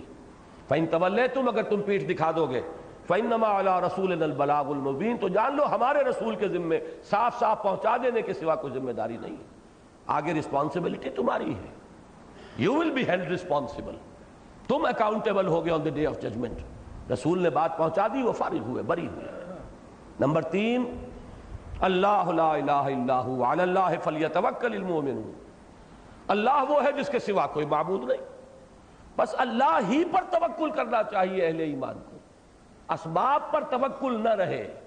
وسائل و ذرائع اور اسباب مادی فراہم کرو، استعمال کرو امکانی حد تک، لیکن تکیہ ان پر نہ ہو، بھروسہ ان پر نہ ہو، توکل صرف ذات باری تعالیٰ پر، اسباب پر نہیں، مسبب الاسباب پر۔